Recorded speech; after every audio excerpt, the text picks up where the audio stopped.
Ich bin gemessen. Hattest du schon deinen...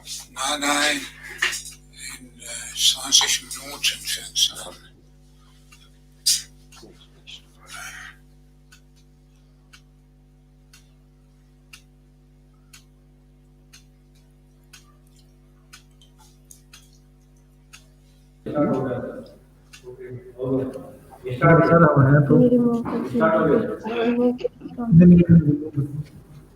नहीं यार बोल के बताओ ना उनका समझ नहीं रहा किसी का hello Nasir sir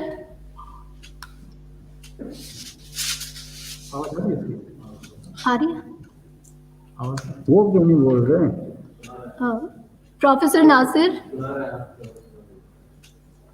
Hello, am I audible sir? do you hear me? yes now we Okay, hear. thank you. Thank you. So Nasir we get Pardon? us dear heute Aha, could I start? lange nicht gesehen Okay. Vielen Dank. lange nicht gesehen Ja, es ist auch sehr schön, dich wiederzusehen. Good. Ja, Good. my Good, best good. friend. Ja, du hast eine E-Mail bekommen für nächste Webinar am erneuerbare Energie. Ja, das habe ich auch bekommen und ich würde gerne dann daran teilnehmen und meinen Ja, Beitrag gut. dazu leisten. Nicht nur teilnehmen, sonst leiten auch. Ja, okay, sehr gut, sehr gut. Ja. Ich habe über zwei Sachen geschrieben. Ein Teilnehmen und anderen Patronage. Ja, Okay. du bist unsere Oberschrimm. Ja, Vielen Dank für deshalb. diese Lob. Ja, okay. Really, I would like to thank you for all your input and efforts, to keep the scientific community, together. Without you, we will be, lost, really. Yeah, thank you very much. Thank you very much. Yeah, good. I am really I'm very delighted also to be in India for several times and also to visit Hizar and other institutions in Delhi and other parts of India. And also, anyhow, so let me, know when I could start with my comments. Yes, we will tell you. You will tell me. But who is the young lady sitting? Yes, really. I'm Dr. Very smart and intelligent. Very good. So this gives us hope. Yeah, without. Thank you, sir.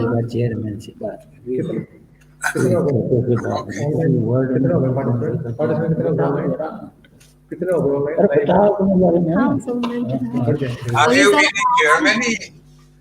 Have you been in Germany? No, sir. No, not yet. Yeah. But this pandemic and coronavirus, inhibited us, this is a tragedy for us all, and I hope that... Nasir, wir fangen an. Mit unserem Programm, wir fangen an. Es ist schon 45, ja? Okay. Ja, danke.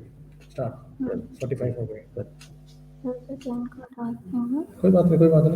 Professor Verma तो ले लो बस. पहले साहब बोलोगे ना, ठीक? हाँ. Good afternoon to Indians and Sri Lankans, and good morning to all Europeans. Welcome to the international webinar on sustainable water resources, pollution, and quality assurance, jointly organized by EFSDA, AASF Germany, SSARM India, and in collaboration with MDU Rohtak and hosted at Jagannath University, Bahadurgarh. I am Dr. Preeti, Assistant Professor Biotechnology, the anchor and host of this webinar. I feel pleasure introducing our Pro-Chancellor, Professor H.L. Verma. Professor H.L. Verma is a top professor of management and commerce in the country. He has been Dean of Business School and then Pro-Vice Chancellor of Guru Jambheshwar University of Science and Technology, Hisar, India. He also served as Pro-Vice Chancellor of APJ Satya University, and he has representing several national committees like NAC and UGC Committee on MOOCs. His list of accomplished is very large. I request him to accord. Now he is Pro-Chancellor of this university. I request him to accord formal welcome to the speakers and participants on the behalf of the Jagannath University. Professor H.L. Verma, please. Hello. So am I audible? Yes, sir. Okay. So good afternoon, friends. It is a matter of great pride for Jagannath University, Bahadurgarh, Haryana, to host international webinar on a very important subject which concerns every human being on this earth. That is sustainable water resources, water pollution, and water quality assurance, jointly organized by International Foundation for Sustainable Development in Africa and Asia, AIFSDAA, African Asian Studies Promotion Association, AASF Germany, Society for Sustainable Agriculture and Resource Management, SSARM India, hosted by Jagannath University, Bahadurgarh, Haryana, and coordinated by Department of Environment Sciences, MD University, Rohtak. The subject which has been taken for discussion today at this international webinar is of great importance for life. We have with us great scientists who will be sharing their views on this subject of great importance. So we have with us Kasai Wald Georges, Professor D.P. Singh, Professor David Barkat Ab, Professor A.K. Sikka, Dr. Jarjoel Gom, Dr. Petra Smither, Dr. Avinandan Karan, Professor R.K. Bahal, Professor Sumer Singh, Vice Chancellor, Jagannath University, Co-Chair, Professor J.S. Laura, Convener, Dr. N.S. Rathi, and other organizers and co-conveners. So, scientists of world repute will be sharing their views on the subject, which today is a matter of great concern for whole of the community, for the world population. I, on behalf of Jagannath University and my colleagues, extend warm welcome to all participants at this international webinar. I am told that around 600 participants are going to attend, and it is in the real sense an international webinar because from different countries the participants will be present and will be listening to the speakers. So it is a great opportunity for all of us to listen to all the speakers, and I am sure that at the end of the seminar, all of us, because we are all in the field of education, so we'll be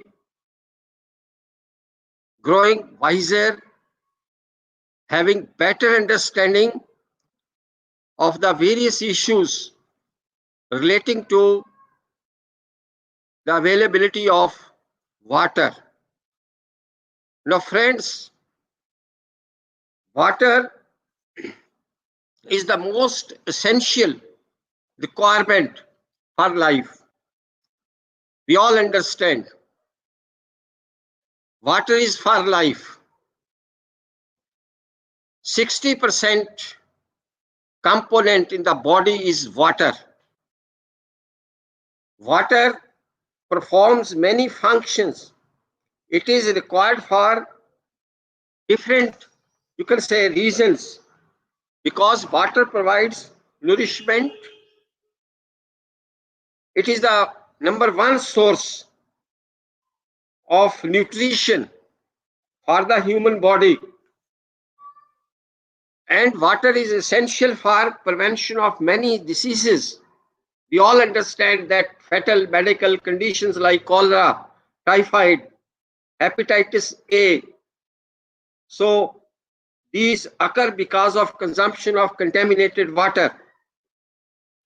So water helps getting rid of toxins which are created due to body reactions or from some outside sources.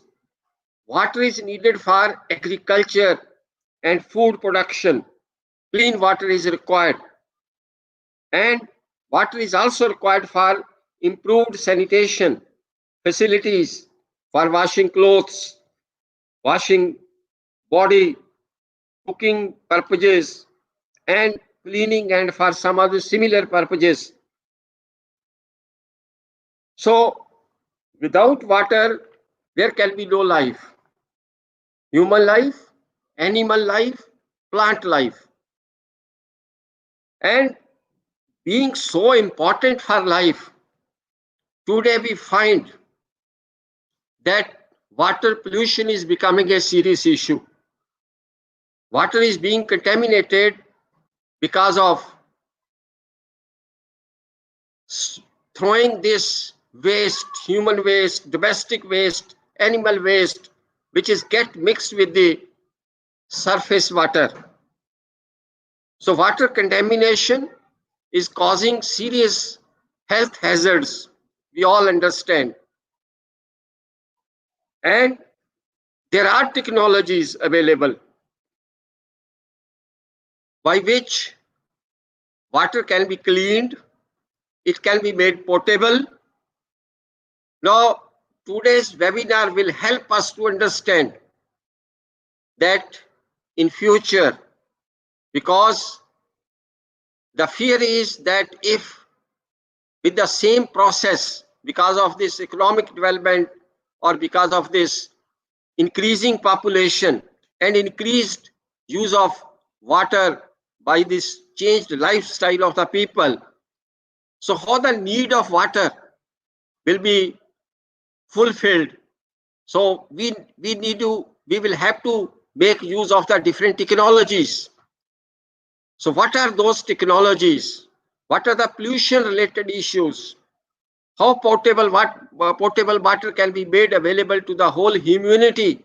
So these are the basic issues on which in today's webinar, the scientists, great scientists of world repute, so they will be sharing their views, thoughts, and it is a great moment, great occasion, particularly for Jagannath University, that we are organizing this international level webinar on this subject. We are grateful to Professor R.K. Bahl, who is the source behind all this, that making it possible to that invite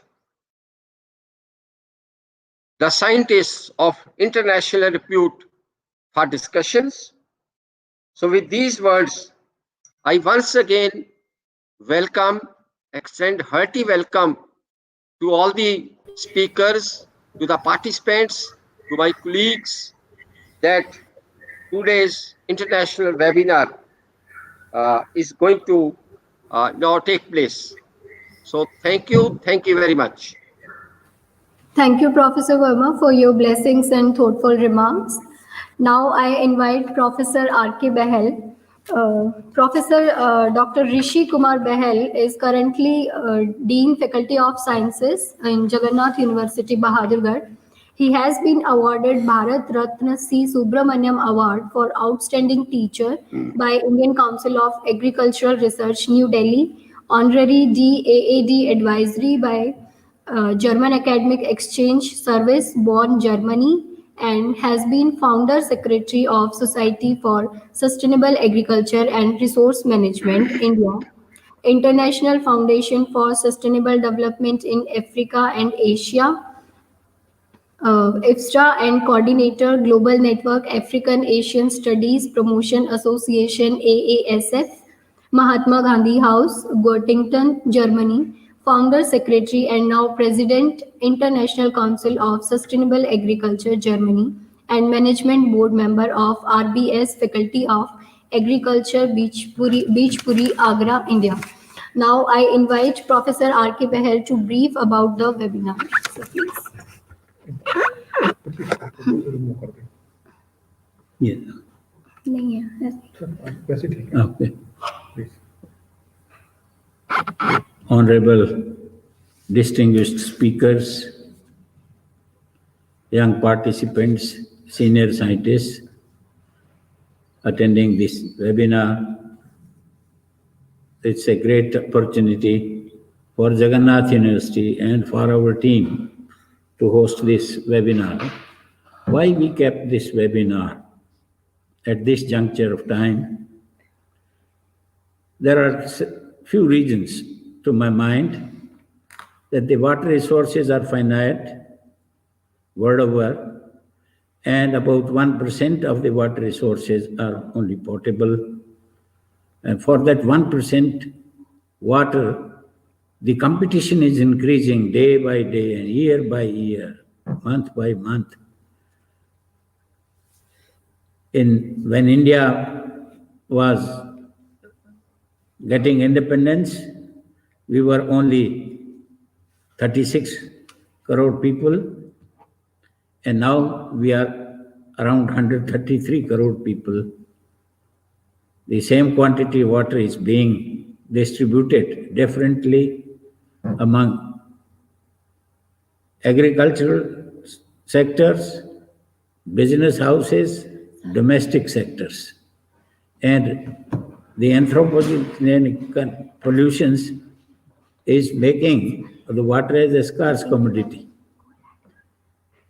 Therefore, if water pollution is increasing, if challenges are created, there must be some solutions also. And there are now technologies available. One will be talking about the electrolyzed water technology. There are magnetic technologies to remove water. There are other technologies to remove salts from the water or manage saline water in agriculture. So such technologies will be discussed today, and that was the purpose of having this webinar organized. The focus would be that water pollution is there, but how we can ensure quality. So quality assurance is the main domain for the webinar also. Therefore, this webinar will be very useful. We have participants and the keynote speakers who are very well versed with the various facets of water. We have Professor A.K. Sikka and is representing International Water Management Institute, Colombo in India. We have Dr. Petra. We have Abhinandan from IWMI Colombo. We have Gaum, Engineer Gaum from Spain. And we have Professor D.K. Sharma, who has been the former director of CSSIR, Central Soil Salinity Research Institute, Karnal, and Professor Dr. D.P. Singh, who has been Vice Chancellor of Madhya Pradesh, Jabalpur University at Madhya Pradesh, which is named as Jawaharlal Nehru Agricultural University. He has been, and we have one of the most veterans among us today, Professor Dr. Nasir Al-Bassam. He is sitting chairman of World Renewable Energy Council and is Director General of International Research Center on Renewable Energy. So before I ask, he is not scheduled as speaker, but he is such a great man and pattern of our IFSDA and ASF activities, ICSA activities, SSARM activities. So I will request him to briefly address the speakers and the audiences.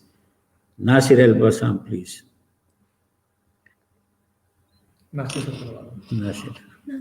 Second number पे है ना हाँ जी इनको लगाओ Like, really thank you for all your efforts and inputs in organizing conferences and to bring also scientists, researchers, and other colleagues from the scientific committee together to discuss and issues about the problems of our world. Let me first concentrate on several points. As you also mentioned, that the global distribution of world's water indicates that only over 97% of the water resources are salty. That means they are in the oceans and in the seas, which are saline, and only 1.2% is or 2.5% is fresh water, and about 1.5% of this fresh water is considered as surface water, which is essential for support life's needs. However, almost 70% of this surface water is found as a ground ice and permafrost. Surface atmospheric water available for mankind amount to only 0.4%, and 1/3 of this water exists in the Amazonas region in Latin America, especially in Brazil. The point which I would like to make here is that the current global unrest that we are seeing, which at times has become violent, especially when economic and political factors come into play, has in part been caused by, but also can be solved by the way we produce and use water and other resources to fuel our unsustainable economic system. We are already seeing massive global demonstrations against the way we use water and other resources that has led to climate crisis, such as the peaceful demonstrations by Friday for Future, protesting against the lack of government's actions on climate change. And climate demonstration adopting civil disobedience tactics such as these demonstrations. Now, tackling poverty, which affects 1/3 of the world's population, and serving the needs of the unserved should be our priority. We have the knowledge and the technologies to achieve these goals. What is needed is for all to be honest, faithful, and credible to us as well as to others, to live in peace and dignity, not only for a part of the world, but for all. Lack of sufficient water supply leads to lack of development. It is in countries and regions with water and energy shortages that populations suffer the most. It is imperative that with the era of this use should coming to an end, that future initiative for water supply be based also on renewable water resources and energy. So what I think that, as I said, we have the technology and knowledge to overcome some of these problems. And what I think is that water use efficiency should be at the top of our agenda.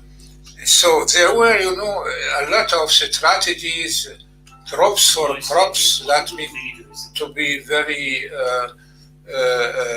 efficient, then to use the greenhouses. Greenhouses are important because the plant consumes only 20% of the water needed as in the fields. This is one. The other things is that we should also, in some cases, use the desalination technology to solve these problems. So,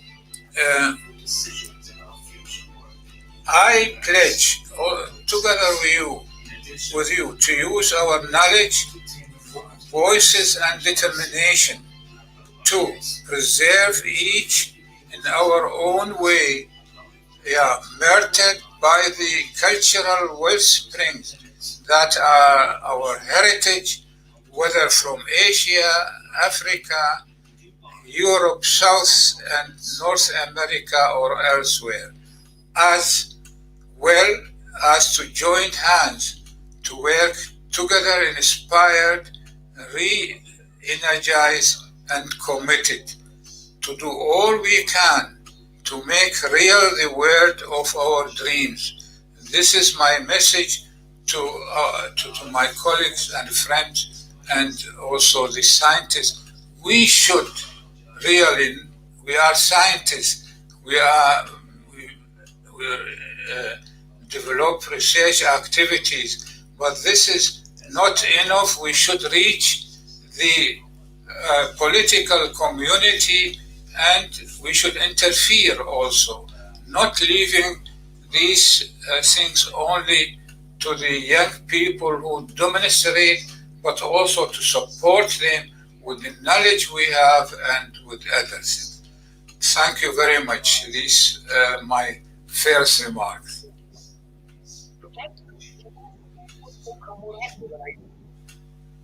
Hello?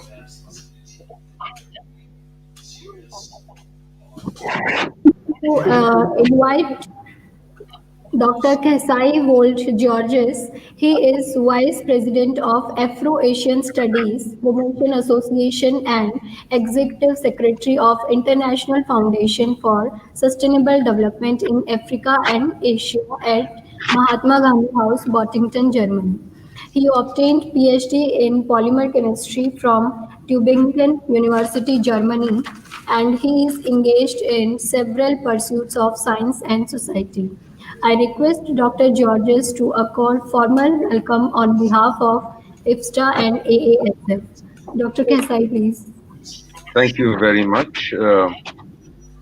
First, let me thank all the organizers of this webinar and the speakers, Professor Dharma, Professor Singh, Engineer Dawit Barakat, Dr. Sharma, Dr. Gregor Gom, Dr. Petra Schmitter, Avind Nand Taran, Professor Sika, and Professor Singh.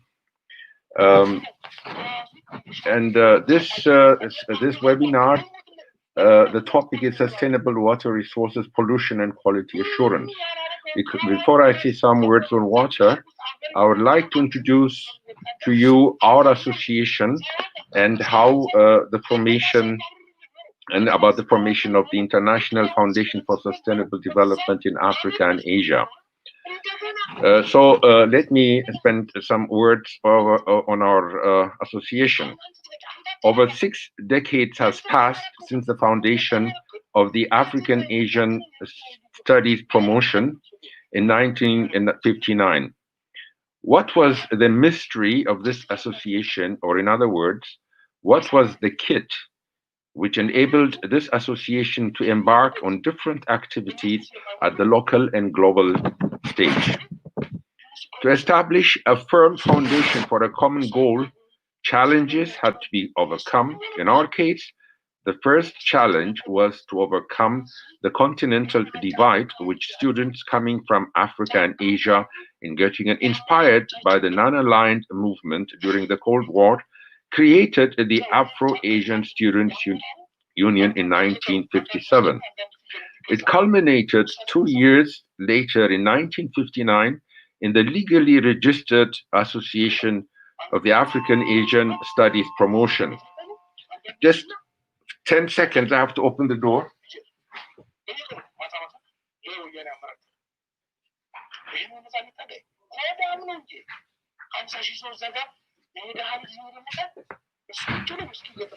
I'm sorry. The next challenge was overcoming the ideological divide as a result of the Cold War, which would have hampered fruitful and mutual understanding among its members.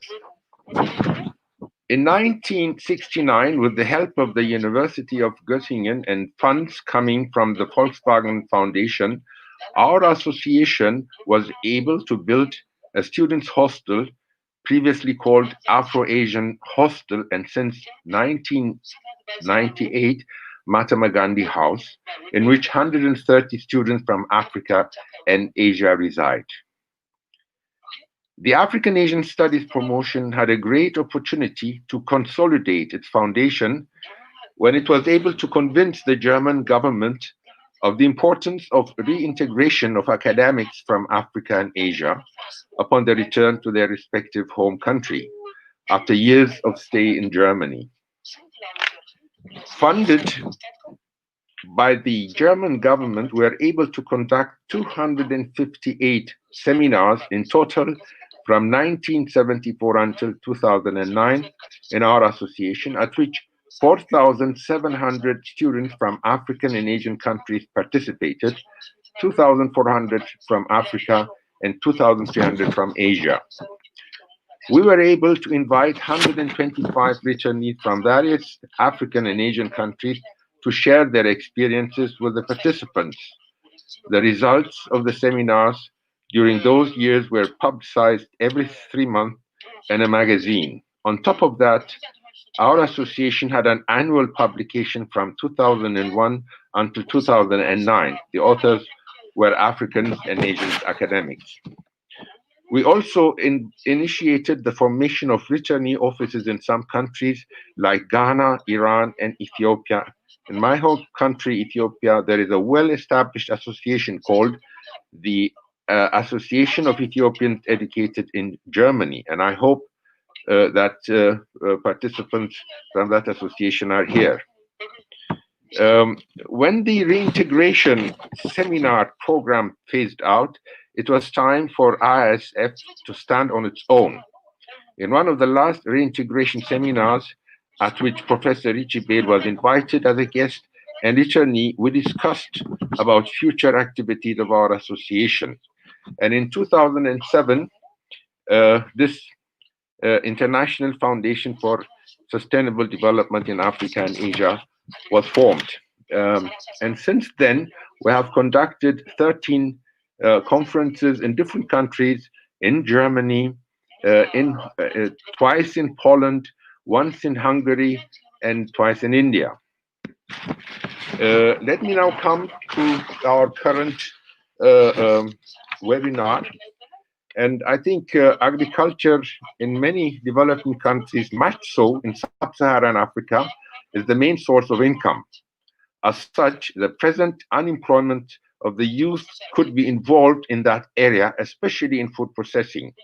In fact, one of the reasons for political instability, not only in developing countries, is the high rate of unemployment, because of also of low direct investment in the area of industry. I think without science and technology, which have supplied us the necessary tools like hybrid seeds, fertilizers, mechanization, world population, which has grown from 3 billion in 1960 to 7 billion today, would have encountered a large problem in food security. A very important aspect of agriculture is the availability of water, without which only rain-fed agriculture would have been possible. In my home country, Ethiopia, conflicts revolving around water and grazing land, especially among nomadic peoples, are common, in which people lose their life. Both these conflicts could be resolved if there is security of water. May I include here my personal vision? What is needed is a water infrastructure which could be established using rivers, waters, dams, underground water. And I think there is a great possibility to create employment in that area. So I think this webinar will give us insights, and water is an ingredient for sustainable development, especially in agriculture. So let me close with these words and wish the webinar a success. Thank you very much.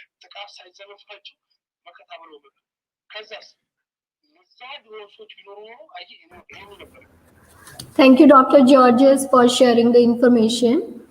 Now, I would like to invite Professor D.P. Singh. Professor D.P. Singh has made outstanding contribution in agricultural sciences. He is the founder president of Society for Sustainable Agriculture and Resource Management since 1997.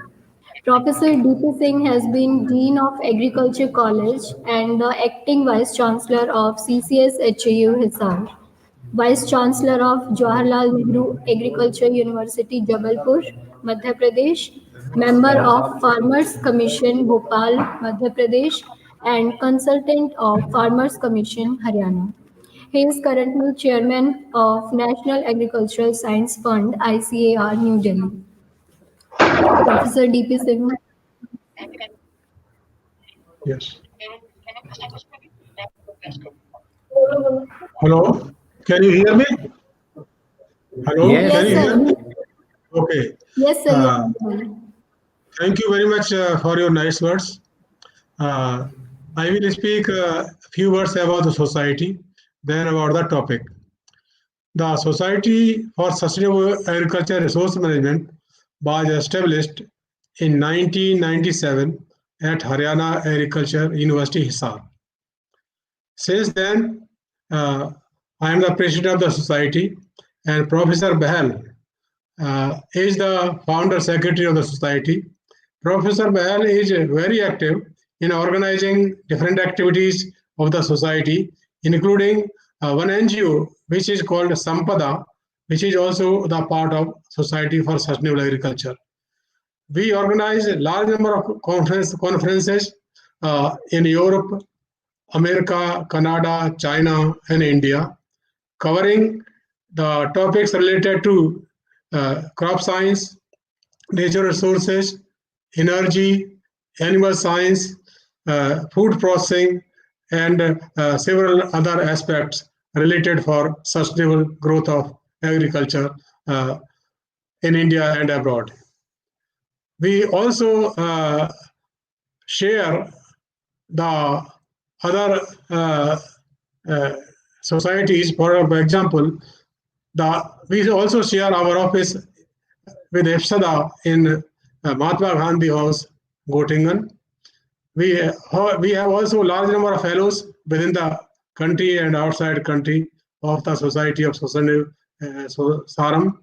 And we also provide seed money on return basis to the fellows or any institutions which is willing to organize the seminar or conferences, workshop, etc. in any part of the world.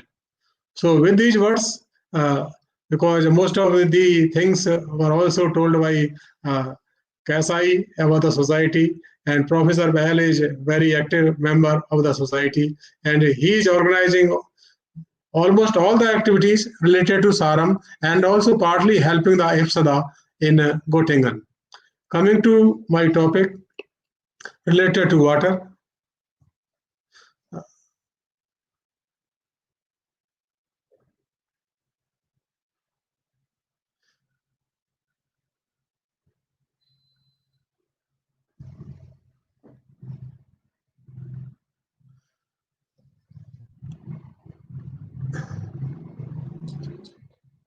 So I'm going to speak briefly on management and genetic option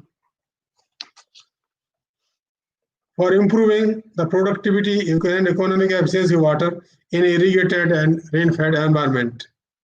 India, with just 2.4% of the global geographical area and 4.5% water resources, supports about 17% human and 11% livestock population. The major concern all over the world is that there is a ever-increasing population, a major problem in developing countries. Currently, over 25% people lack adequate quality food. In future, food security and hidden hunger, such as protein and micronutrient deficiency, will be the more serious, especially in women and children. Water is the most valuable and scarce resource and vital factor in the production and life chain, and hence needs special consideration for improving its productive and economic efficiency to address several issues linked to food security. On a worldwide basis, less than 0.08% of Earth's water is available for human consumption. Currently, 1/3 of global population faces water shortage. By 2025, 2/3 of humanity will face shortage of fresh water. In India, per capita availability of water reduced from 5,000 cubic meter in 1950 to 1,800 cubic meter in 2000, and by 2025, it will be just 1,500 cubic meter. Currently, agriculture consumes 70 to 85% of water. Water availability to agriculture will be reduced to 70% in 25-30. So there is always need for improving the water productivity and economic efficiency both in irrigated and rain-fed ecosystem.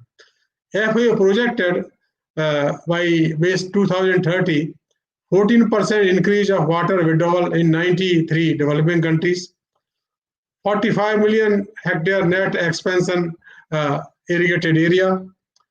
So the major management options which are available with us, and that is universal, that if you want to increase the yield in water deficit environment, then yield is a function of TWH.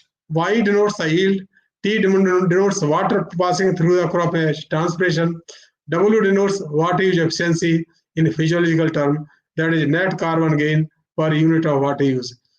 H denotes harvest index. So all efforts are made by different scientists to increase the water passing through the crop and transpiration and reducing other losses, soil evaporation and depercolation. So for improving irrigation efficiency under different system, if we go for surface and flood, the efficiency of irrigation is just 30 to 35%. And if we move from surface and flood irrigation to sprinkler, the efficiency increases to 50 to 60%. And when we move further from sprinkler to drip irrigation, the efficiency which we achieve range from 80 to 90%. So for improving the water management and water use efficiency, there are several techniques which are available now. Land leveling is one of the most important factor. Then the irrigation methods, which include check basin, border strip irrigation, furrow, surge, fallow irrigation, raised bed, planting system, sunken raised bed, pressurized system irrigation, and plastic culture with drip irrigation. So in any improvement in productivity will enhance the water use efficiency when we move from flood system of irrigation to these techniques. Then I just take one simple example, that if we move from the flatboard sowing to ridge and furrow system, then the depth of irrigation in chickpea reduced from 4.8 centimeter to 3.3, in mustard 4.8 centimeter to 30.3, and in cotton 5 centimeter to 2.1. So there is a lot of saving of water ranging from 50 to 70% if we move from flood system of irrigation to ridge and border.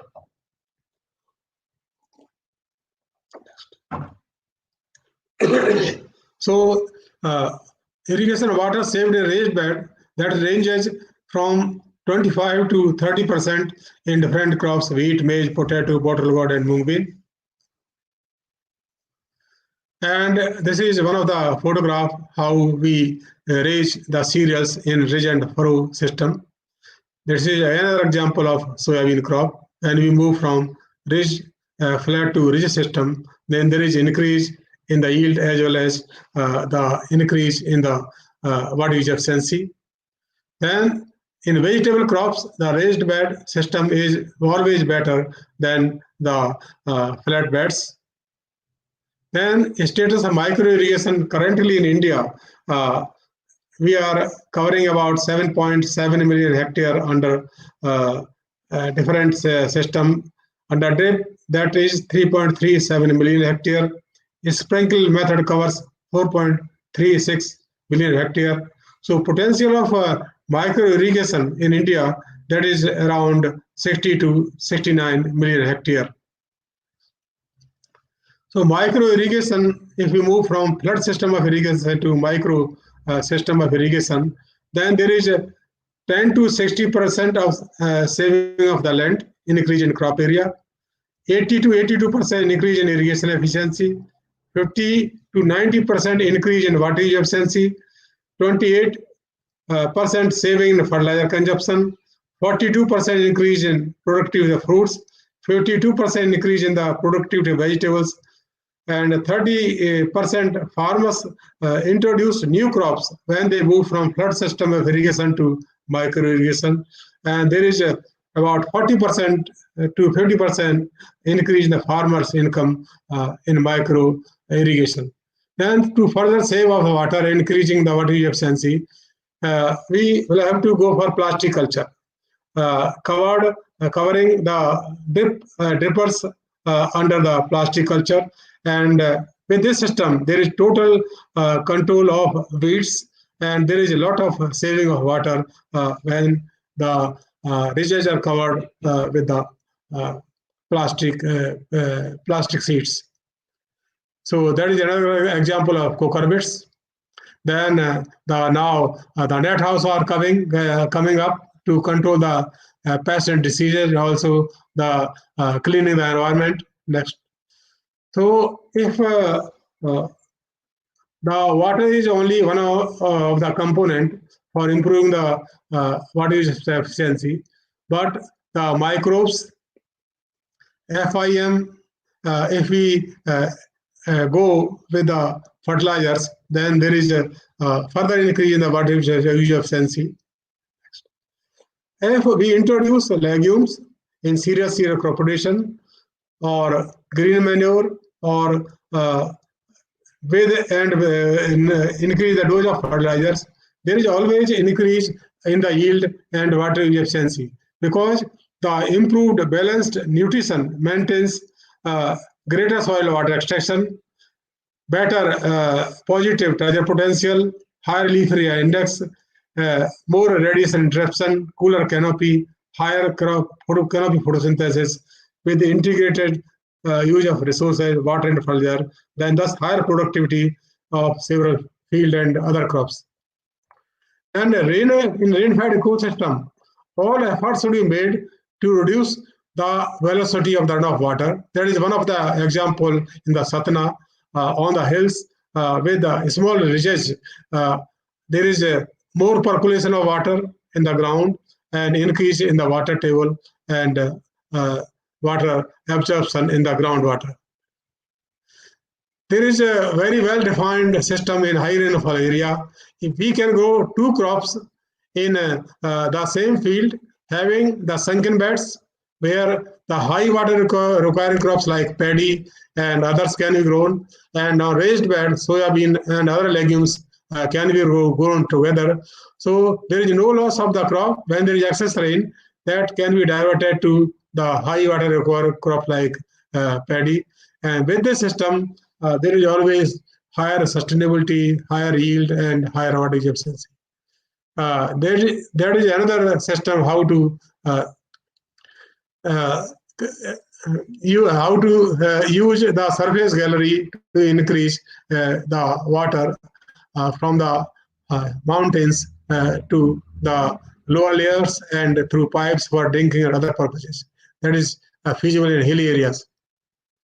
Then the role of genotypes become very important besides water, fertilizer, and the technology. And for improving the water use efficiency, the drought-tolerant traits like phenology, rooting characteristics, osmotic adjustment, these are very important, which ensure the water availability for continued photosynthesis.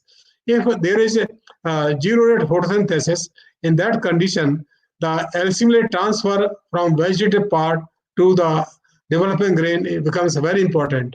And we screen larger number of genotypes having these traits, and we found that in rooting depth, particularly on seed, the 50 centimeter difference in the varieties having the deep roots and shallow roots, 30 centimeter difference within the chickpea, and 47 to 50% difference in the chickpea. Wheat, particularly wheat genotype is having the winter blood, they have deep root system. Similarly, the plants which are having high degree of osmotic adjustment, they maintain high treasure even at low leaf water potential and higher grain yield. Then plants with higher mobilization of the reserves from vegetative part to grain, there is significant difference within the genotypes in oilseed brassica, in wheat. And there are some other characteristics which are available in different genotypes. For example, in mustard, Arch H30 has less diversion of photosynthesis in root despite greater root depth. In wheat, C306 is still performing better in organic farming and gave more than 4 tons yield per hectare. That is reported from the Udaipur recently. Yield in water limited environment is proportional to water extraction from subsoil layer during the reproductive phase of growth. So the other system which are very important for increasing the water efficiency and economic profitability. Integrated farming system, which are productive, profitable, as it encourages conservation and improvement of the product from one component to another. Important component of integrated farming system for rainfall areas are water harvesting tanks. Should cover about 10% area where we can go for fish culture and other things. Then location-specific food chain and fodder crops covering about 40% area for livestock. Diversified crops, pulses, oilseed, spices, vegetables, medicinal plant, 40% area. Fruit crops covering 10% area. Woody perennials like biofuel fodder on farm productivity. Management of size of livestock to meet the essential home needs. Vermicomposting, rearing of poultry, birds. So these are the different models available depending upon the location, how much area should be left to different crops, livestock, fuel, and other crops. Because livestock and forestry, these are safety nets under uncertain conditions of the aberrant weather condition. So the key strategies to manage water resources is augmentation water supply by any other means, correction of hydrogen imbalances, undertake time-bound program to bring at least 50% area next 10 years under pressurized system of irrigation and other water-saving devices. That is most important to increase the water productivity and economic efficiency, as well as saving of the water when you move from flood system irrigation to micro irrigation system. Then diversification and intensification is very important, particularly promotion of climate smart agriculture, conservation agriculture based technology, land leveling, zero tillage, recycling of crop residues, replacement of high water requiring crops with low water requiring crops like rice with maize or soybean plus PGNP, or maize plus soybean and PGNP.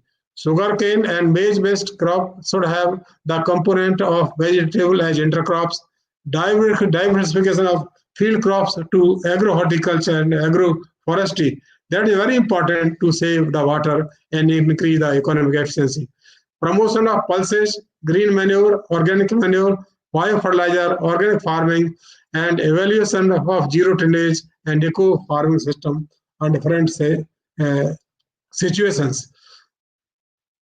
Then promotion of IFS approach along with on-hand training and capacity building with biogas production, value addition, processing, and marketing link for better resource optimization and employment and increasing income of the farmers.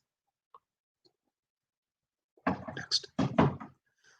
Then currently we are also working on disease support system for water management in an irrigated command at distributory level and field level and plant and environment level, and to give the database for water resource, canal, groundwater tank, database, model for parameters, field experiment, literature, and project command. These are all very important currently for increasing the water use efficiency and for the planners to decide what is the policy. Promotion of new technologies, precision farming based on biosensors, need for development of software for application of agrochemicals, irrigation scheduling, water application based on physiological indicators, air condition irrigation based on water saturation deficit to modify microclimate within crop canopy, promotion of nanotechnology for improving resource use efficiency. Robotics and other things are also becoming very important. So in conclusion, selection of crops, cropping system, matching with the water supply, providing irrigation at the most sensitive stage of crop growth, use of well-designed surface, subsurface, or pressure system of irrigation, mulching, fertigation, plastic culture, conjunctive use of sewage and brackish waters, and the holistic approach of waterside development would help in increasing water productivity. It is needless to mention that role of integrated approach of farming system, value addition, processing, and marketing is immensely important as they help in increasing productivity, profitability, employment, habitat conservation, and livestock security for small and marginal farmers. Current practices of flood irrigation be discouraged as a matter of policy by enemies. Then integrated use of rain, canal, groundwater, including safe use of breakage and integrated sewage water, be promoted in farming system mode. Adoption of climate smart agriculture as mitigation and adaptive measures for eco-friendly progress of agriculture. Thrust in agriculture diversification, especially involving horticulture, agroforestry, silvipastoral system, uh, and other approaches should form major strategy leading to considerable saving of valuable water resources. Augmentation of water supply and correction of hydrological balances need to be strengthened to improve the resource base, particularly the groundwater supply. The future strategies should include need for creation of database of rain, surface, and groundwater resource on a regular basis using models, tools of GIS, GPS, and WSS. Water be treated as a national asset. Like other inputs, water should be also priced in order to ensure judicious use of this valuable natural resource. Active involvement and coordination among various agencies dealing with irrigation, agriculture, agro-industry, marketing, power supply is utmost important to ascertain high resource use efficiency. Development of low-cost drip irrigation system and crop-specific fertigation is schedules for enhancing use efficiency. Currently, the hydroponic is also coming in a way to increase the vertical farming and water use efficiency. Identification of cropping pattern, optimum crop plans, and farming system with an enhanced productivity and economic use efficiency. Development of decision support system and precision farming modules for higher resource use efficiency. Thank you very much for your patience hearing and giving me this opportunity to say a few words about the society and also the management of water in rain-fed and ecosystem. Thank you very much. Thank you, Professor D.P. Singh. Now I welcome Engineer David Burkett Ab. Engineer David has accomplished education in Germany, a graduate in civil engineering with specialization on management of wastewater and sewage sludge. Engineer David is managing director of AASF and he is engaged in research and development projects for Africa. And now he will speak on the topic pollution and erosion in Ethiopian context. Engineer David, please.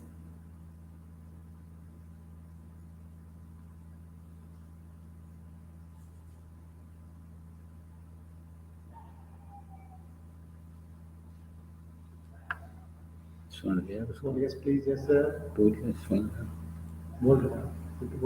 Am I audible, sir? Voice नहीं आ रही उनकी। Hello, Sir, David. your microphones are muted. Please unmute them. So please unmute. WhatsApp call. Your microphones are muted, I think.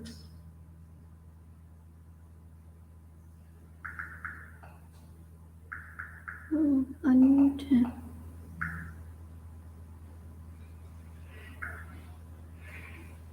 Go.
सिक्का साहब का hello hello sir, नमस्कार।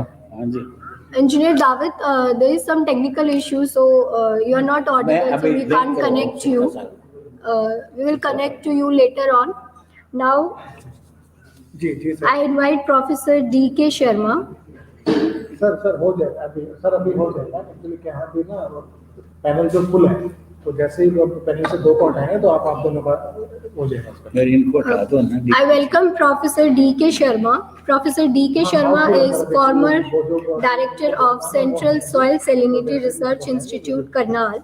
He has served in ICR system in various places and positions and contributed significantly in management and improvement of saline alkaline soils for agriculture and also improving the saline waters for use in agriculture. He is well known nationally and internationally for his knowledge expertise in these areas, and he is representing on several national committees. Now he will speak on sustainable management of poor quality water. Dr. D.K. Okay. Sharma. Thank you very much. Can you hear me? Hello? Yes, Yes, sir. yes. Okay. Thank you very much for organizing this international webinar on water management issue. It is a very crucial point of input. Now it is very important to have some scenario of the water use. Now present population in our country is about 1.35 billions, and it will increase to 1.60 billion up to 2050. So the increase in about 25%. But for this increasing population, additional food grain is also required. Now present capacity of the food grain production in our country is 285 million tons, and it will increase to 377 million ton up to the 2050. So the food grain requirement up to 2050 will be 32% increase. But for increasing this additional food, we have required water, soil, and also the other inputs. But in the availability of the water, per capita availability of water in 1951 was 5,177 cubic meter, and it will decrease to 1,140 cubic meter during 2050. So the availability of the per capita water will going to decrease. If you look the irrigation other use of the different years, so we have the irrigation requirement, and then water for domestic, water for industrial requirements, and up to 2000, the irrigation requirement was 605 billion cubic meter, and it will increase to 637 billion cubic meter in 2050. So it is huge amount required additional for irrigation. But in the domestic sector, in 2000, only 34 billion cubic meter water was used, but in 2050 it will increase to 101 BCM. It is about 3 times water requirement for domestic purpose. Now, third important component of the water use is the industrial purpose. And the 2000, the industrial requirement of water was 42 BCM, and it will increase to 1061 BCM. It is about 4 times. So the different sector of the water will increase, especially the domestic and industrial. It will have to reduce the irrigation requirement because the domestic and industrial is the slightly higher importance as compared to irrigation for agriculture.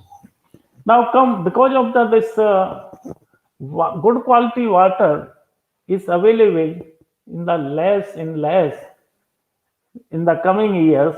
So our one motto is increase the productivity per drop of water.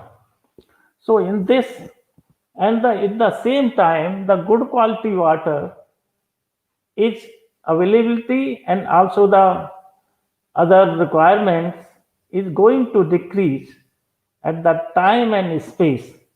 So it is very much essential to what is the other sources of water which is not till now used in the agriculture. So it is the poor quality waters.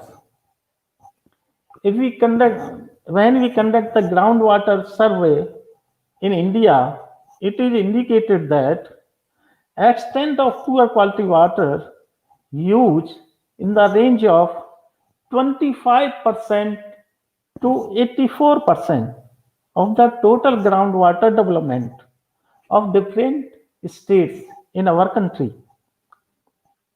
Area underlying saline water is very high in Rajasthan, 84%, followed by Haryana, 62%, UP, 47%, Karnataka, 30%, Gujarat, 32%, Andhra Pradesh, 32%, and Madhya Pradesh, 25%, and other states also. So the groundwater, good quality groundwater availability is less, and also the poor quality water is the how we can use this type of water. So quality is changing with time in the groundwater because in this good quality water we have used in the upper strata of the groundwater, and this when we go to the too well to the submersible pump, then will move to the down of the water table, then this availability of the good quality water is reducing, and also the availability of the poor quality water is increasing. Not only that, some of the area when we get the water from the upper strata, then the lower strata, the good quality water is not available, so we have to use poor quality water.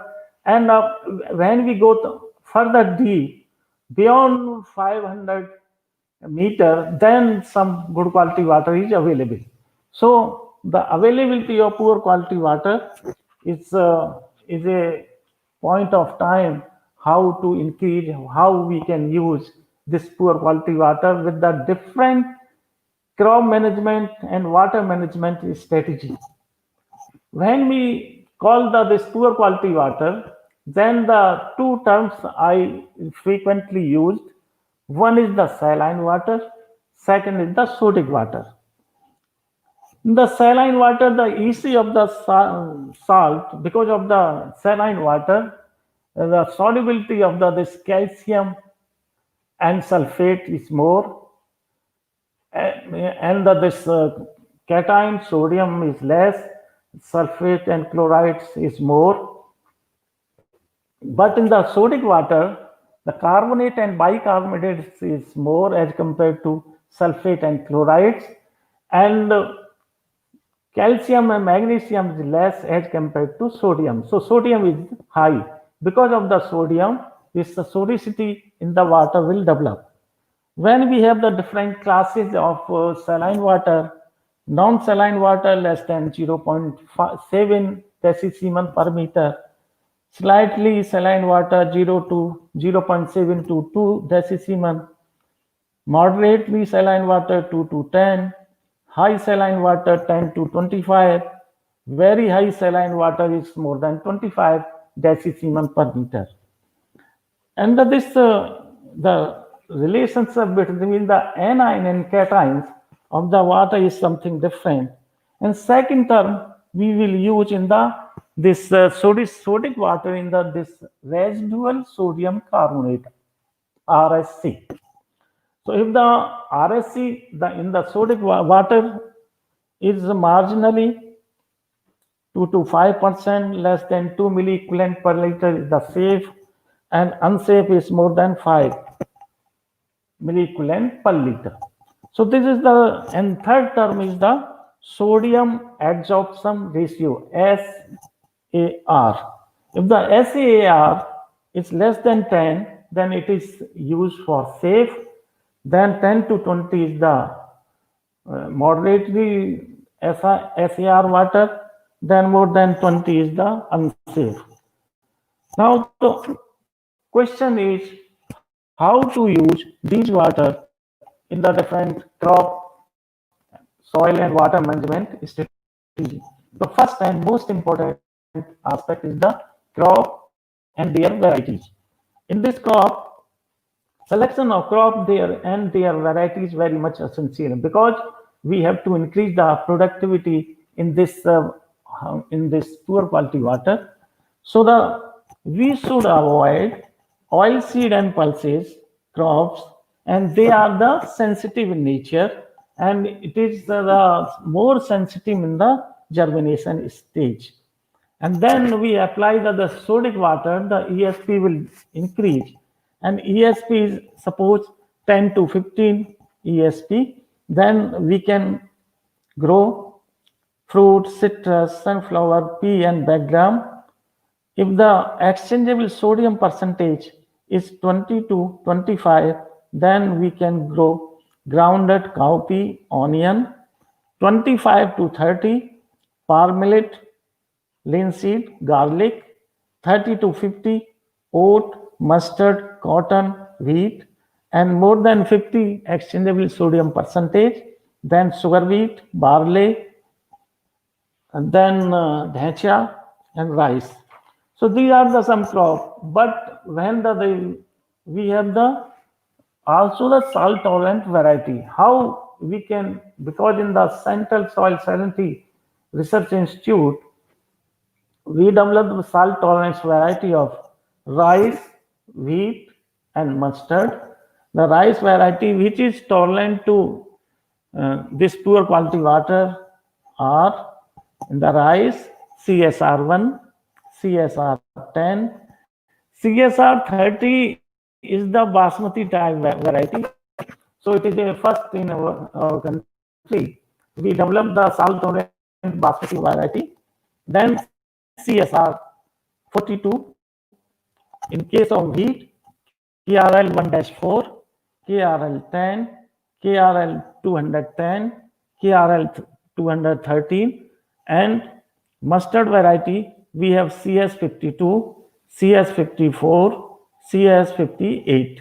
So these are the variety and the crops we can grow in this availability of the poor quality waters. Now, when the sodicity will develop because of the high RSC water, so we have to use the amendment. Amendments mainly this gypsum, and gypsum is a requirement of many factors which are affecting the gypsum requirement, and these are the levels of sodicity in water, degree of soil deterioration, cropping intensity, crop rotation, depth of irrigation water, and the rainfall of that area. These are the more important factors which are affecting the gypsum requirement. And then the time and method of gypsum application. So when we apply the water in the field, then the same time we have used the gypsum along with the water in this water course, and this is very much essential in the sodic water. But in this saline water, we have to use pressurized irrigation.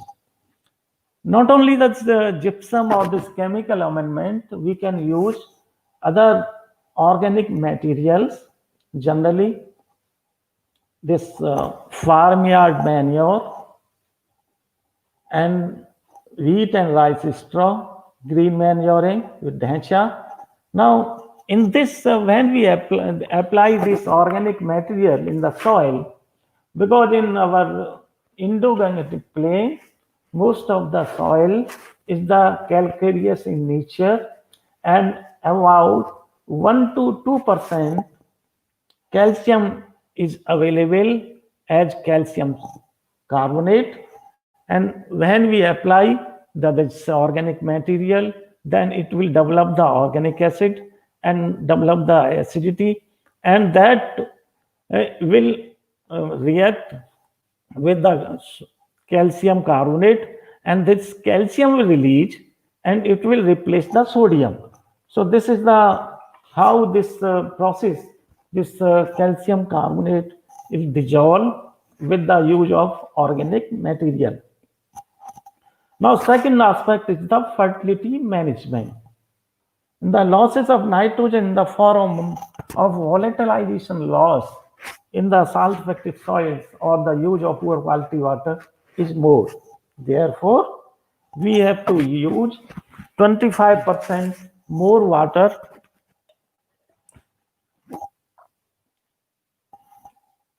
25% more nitrogen to the soil as compared to recommended dose of this crop.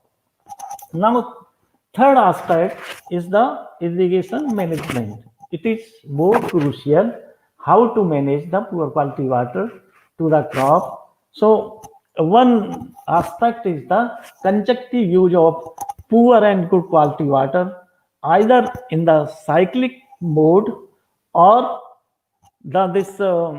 after one crop is the use of the poor quality water, second crop is the good quality water, because most of the crops, they are more sensitive to the germination stage or initial stage. So we should avoid the use of poor quality water to these stage, either pre-sowing irrigation or first irrigation. Then after first irrigation, we can use this poor quality water without about 10 to 15% yield is reduced when we use the poor quality water at later stage. Otherwise, if we use this poor quality water pre-sowing irrigation, then the germination will affect and crop will not germinate because of the high osmotic potential pressure. So in this, when we use this first irrigation with poor quality water, then although the germination is very good, 95 or more than 90%, but the growth and the growth of this trilling and other growth parameters will affect with the use of first irrigation. So therefore, we are recommending, if we have the poor quality water, we should use cyclic mode. Then the next crop aspect is the performance of the non-conventional crops, such as aromatic and medicinal plants. These are the more potential crop for the farmer's point of view, and these are the lemongrass, Pomarosa, vetiver, and this other medicinal plant is Olive barbandis, dill, and some of the halophyte we can use and we can grow in this salt affected soils or use of poor quality water, some grasses, and Salvadora persica. And this bushy plant, it is an oilseed plant, and we have conducted long-term study at our Bharuch, Gujarat, and we find then up to the 55 decisiemens per meter, we can use this type of water, the more than of the seawater salinity. Seawater salinity is about 40 to 45 decisiemens. But this plant is the halophyte, and we can use this water for the production of the crop, especially this oilseed crop, that is Salvadora. Now, other strategy or the recharge of the groundwater. During the rainy season, good quality rain are available. So we have conducted long-term study at our All India Coordinated Research Project at Agra Center and at Farmers Field, about 50 farmers, and we found that when we recharge this excess amount of rain, because in this Kharif season, they are growing palm millet, bajra, and the bajra, this water requirement is less. And when we grow this palm millet during the rainy season, then this excess water is available. Then we put this excess water to the groundwater near this tube water. Then the salinity, we found that the salinity of the groundwater reduced to 50% when we use this recharge structure and recharge of this excess amount of rain to this tube water. And the yield is also increased 30 to 40% of the mustard yield, and also the wheat yield is slightly less, is 15 to 20%. So the groundwater recharge during the rainy season is very much essential. Now, second aspect, I want to share some of my idea.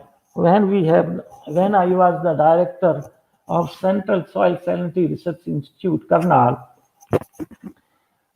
we have done this work at our experimental farm, Karnal, and the soil is semi-reclaimed sodic soil.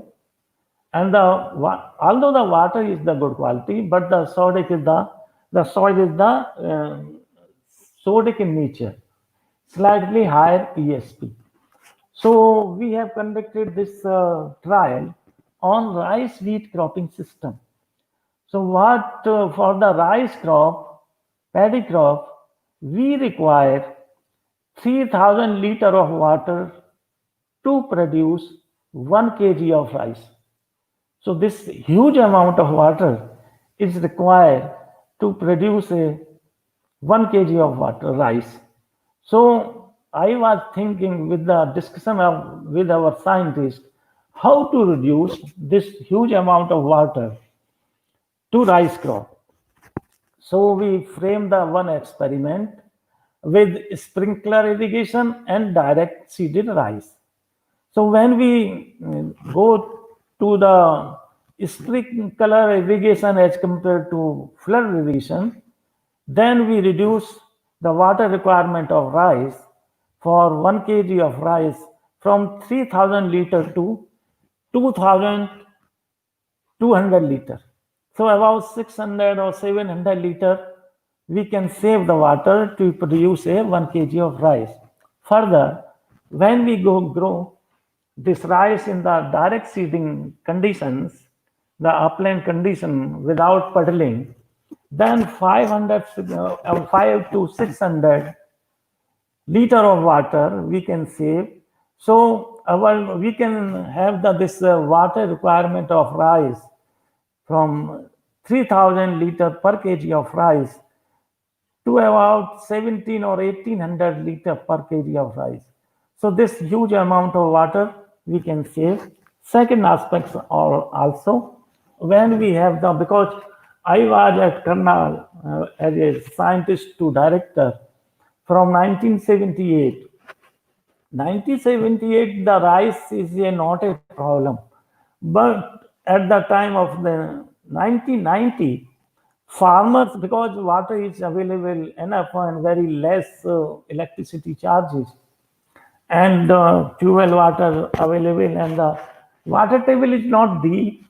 So farmers, they are thinking to grow 2 crops of rice.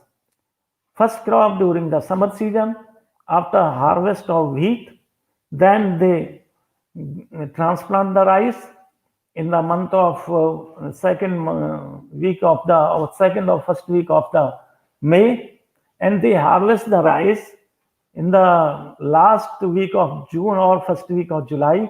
Then again they transplant the rice during this middle of July and harvest to the October. So they are growing the rice of 2 crop of rice in a year And this phenomena is going 10 years. Then we conduct the experiment, and we found that because of the high evaporative demand of the climate during the summer season, the water requirement of this puddled rice is too high, and the rainfall is very less, and there is no rainfall during the summer season. So the water requirement is too high, and because of the most of the water withdraw from the soil, and groundwater is used for summer crop, and the water requirement of the summer and this irrigation requirement of the summer as compared to the winter, this rainy season less. So we can advocate the state government, and the state government has legislation to stop the rice cultivation during the summer. So the water table has been checked. So this is the second observation we have recommended.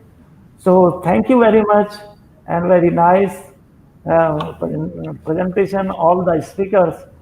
Thank you very much, Dr. Bahir, and also Dr. Verma, Dr. D.K. Welcome, Singh. sir. Welcome, sir. Thank you from Professor D.K. Sharma. Now there is some change. Engineer Gom will connect you later. First, as Dr. Petra and Avinandan are in hurry to join their training, so we are joining them first. After, so sorry for that, Engineer Gom. Now we are connecting Dr. Petra and Dr. Avinandan. Hello, and thank you for having us. I'm trying to share my screen, and that seems to be a bit of a challenge. Hold on, that seems to work now. You should be able to see my screen. Do you see it in presentation mode? Could you confirm, please? Yes. You see it in full screen? Yes. Yes, yes. Okay, perfect. Thank you. And thank you once again for having us. We at IMI are delighted to be joining this very important webinar on the crucial role of water management and also the use of unconventional water use in sustainable food production systems. And today, my colleague, Dr. Avinandan Taron will present with me some of our thinking and latest work on that topic here at the International Water Management Institute. We will be giving some examples from India, but also from other places around the world. Now, in terms of the framing of today's talk, we really take a smallholder perspective. And that is because we do see that around the globe, more than 34% of the food supplied or produced is on less than 2 hectares globally. And if we then look at the amount of farms or smallholder farms on less than 2 hectares, we are talking about 500 million farms. And that's not only in Asia and in India, but also in sub-Saharan Africa and in other places in the world. And now with climate change, the need for improved water management practices, but also more water access to really help the adaptation in water scarce environments is of importance. So how do we manage that? How do we produce more food, but at the same time deal not only with water scarcity, but also in the management of the pollutants and reduction of the pollutants and ensuring environmental sustainability.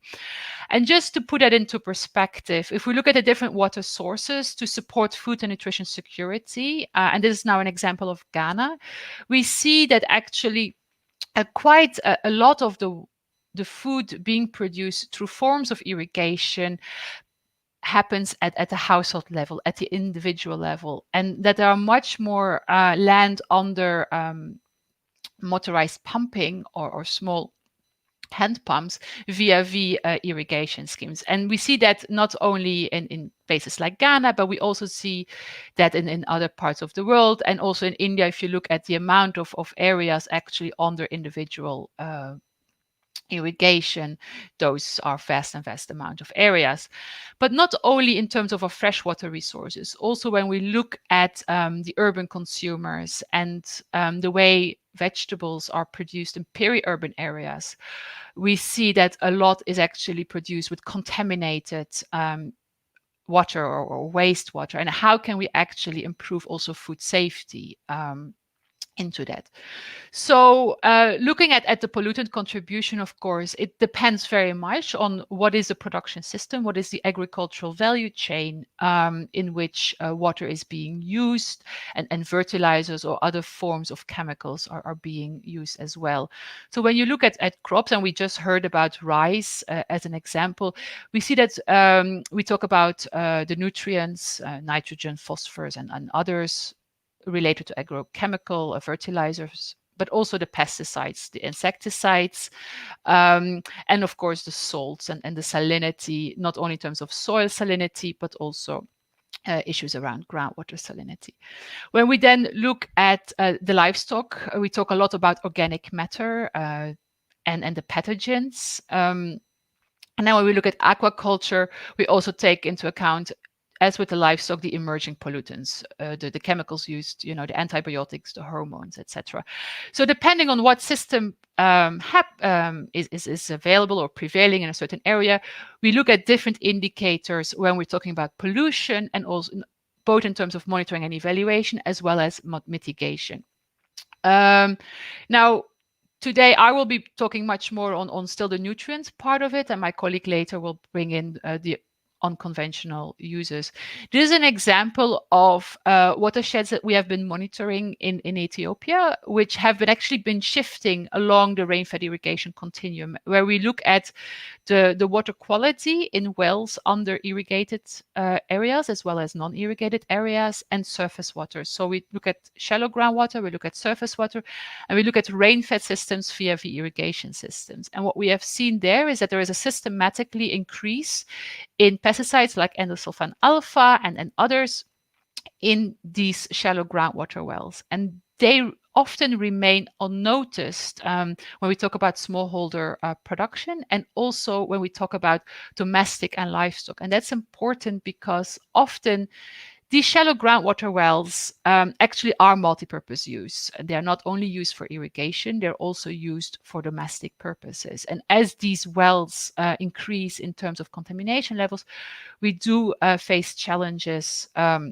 in terms of health and safety. So bringing that all together does require us to look at it much more holistically and identify the right approaches in the different contexts depending on the pollutants most used. And of course, something that we won't really be discussing today, but also actually is of growing interest around the world, is the secondary metabolites, and how some of these pesticides, as these degrade, actually are combining even into more hazardous material components together with the nutrients. So first of all, how can we really improve the water management in the food production system? We're all aware about the different scales. We talk about water use at the crop level, at the field level, at the scheme level. And for each of these levels, there are different objectives in terms of water management, but also different opportunities for different actors to better manage not only the water, but also the nutrients, the pesticides, and all the chemicals being applied in those crop production systems. And the drivers for change are very different, and it really depends on the actor and the main incentives within the food system.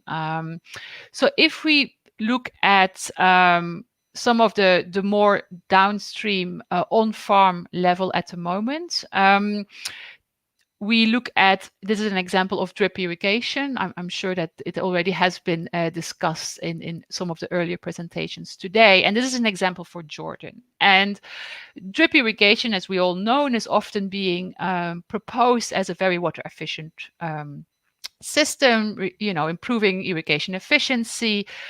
and improving water productivity and crop productivity. Now, what we're also seeing that in areas where drip irrigation has been really expanding, groundwater tables have been continuing to decline. And that's often related to the behavior or the water use in certain sectors, in certain agricultural value chains, which is related to the way farmers have been observing water scarcity. And what that actually means is that even though drip is being adapted, farmers do tend to over irrigate, even with drip, in places where there is water scarcity. And what that means, of course, as we have just heard in the case of rice, is that you continue to wash out important nutrients like nitrogen and phosphorus. And this is an example on how we actually try at IMI across different countries to work with farmers in improving these water management decisions. And these are low-cost tools that actually help shift the water use for different commodities, on rice, on wheat, but also on high value crops like vegetables and fruits in different irrigation settings. And what we see is that it doesn't only improve management practices, it also creates an adaptive learning. And because of that, farmers tend to reduce the amount of water they irrigate on an event basis. And that has significant implications on the way nutrients are being applied and the amount of nutrients being washed out and ending up in the groundwater. And in this particular case, depending on the type of irrigation system used, for example, if you use motorized pumps, it also translates in economic gains in terms of reductions of fuel savings. In terms of fertilizer application, there was a significant decrease in nitrogen. So, for example, the NDPs and the urea amounts, but also the diammonium phosphates being applied. And that all then translates in the gains of yield increases. So you can create win-wins in reducing the pollution whilst increasing your crop production. And then the last example I wanted to provide, which is also very common in India, is of course looking at conservation agriculture. And this is an example of conservation agriculture with drip via the conventional tillage with drip, where you also see that aside from the reductions you have in evapotranspiration, improved water productivity, you also significantly reduce the leaching of nitrates and phosphates to your groundwater. So there are a lot of potential water solutions and management practices actually on top of efficient technology such as drip that can further help farmers improve their fertilizer applications, but at the same time actually reduce the risks of further pollution and actually reducing the contaminants. So my main point being here that the water management side really goes hand in hand with preserving our soils and preserving our fresh water bodies and reducing pollution risk going forward. I would like to thank you for this short introduction. I'm going to hand over now to my fellow colleague, Avinandan, who will further talk about unconventional water sources to support food systems. Thank you, Petra. Thanks for introducing me and introducing the topic. So just a couple of minutes on where from I come and what do I want to present. We at IMI, we look into the circular economy framework and we try to propose how we can carry out wastewater systems and make it more suitable for the agricultural practices. So that's why we say these are the unconventional water sources which can support the food system. And basically there are three different pillars that we talk about when we are talking about unconventional water sources. So one of it might be... Excuse me, Mr. Avinandan. You are not audible properly. Please adjust your microphones. Am I audible now? Yeah. Yes. Now you're audible. Thank you. Okay. Okay. So basically there are three different pillars with which we can think of unconventional water sources for irrigation. One of which are treated wastewaters through the centralized sewer systems, basically which actually connects the rural urban systems. And number two can be the direct withdrawal from the wastewater system, as we see very rapidly in Ghana and in many sub-Saharan countries. And what can we think of when we are actually trying to plan for such systems? And the third system is although related to agriculture, but it has a closed loop with sanitation, because there are also wastewater systems which are related to fecal sludge management, and which have a strong linkage towards reclaiming back agricultural nutrient or soil nutrients, and can cut across the cost or the burden of fertilizers among the farmers. Petra, if you want, I can share my screen. Yes, I think that would be easier because I see it's not on full screen at the moment, but I can't seem to get it back. So please do. Yeah, so I'll share my screen.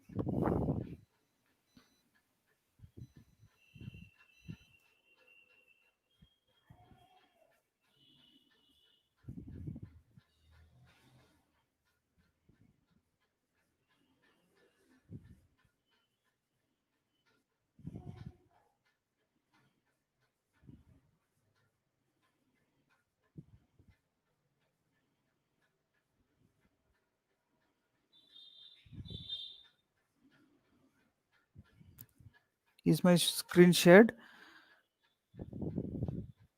Can everybody see my screen? Yes, but we see the presenter mode. So we see the actual slide and the next slide. Okay.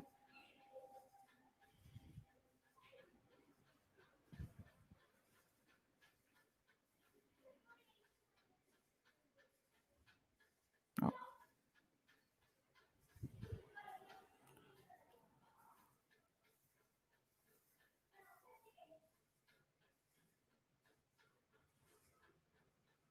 Now it's okay? Yes. Yeah. So these are some of the examples where treated wastewater are in use in different countries across the Middle East and the North African regions.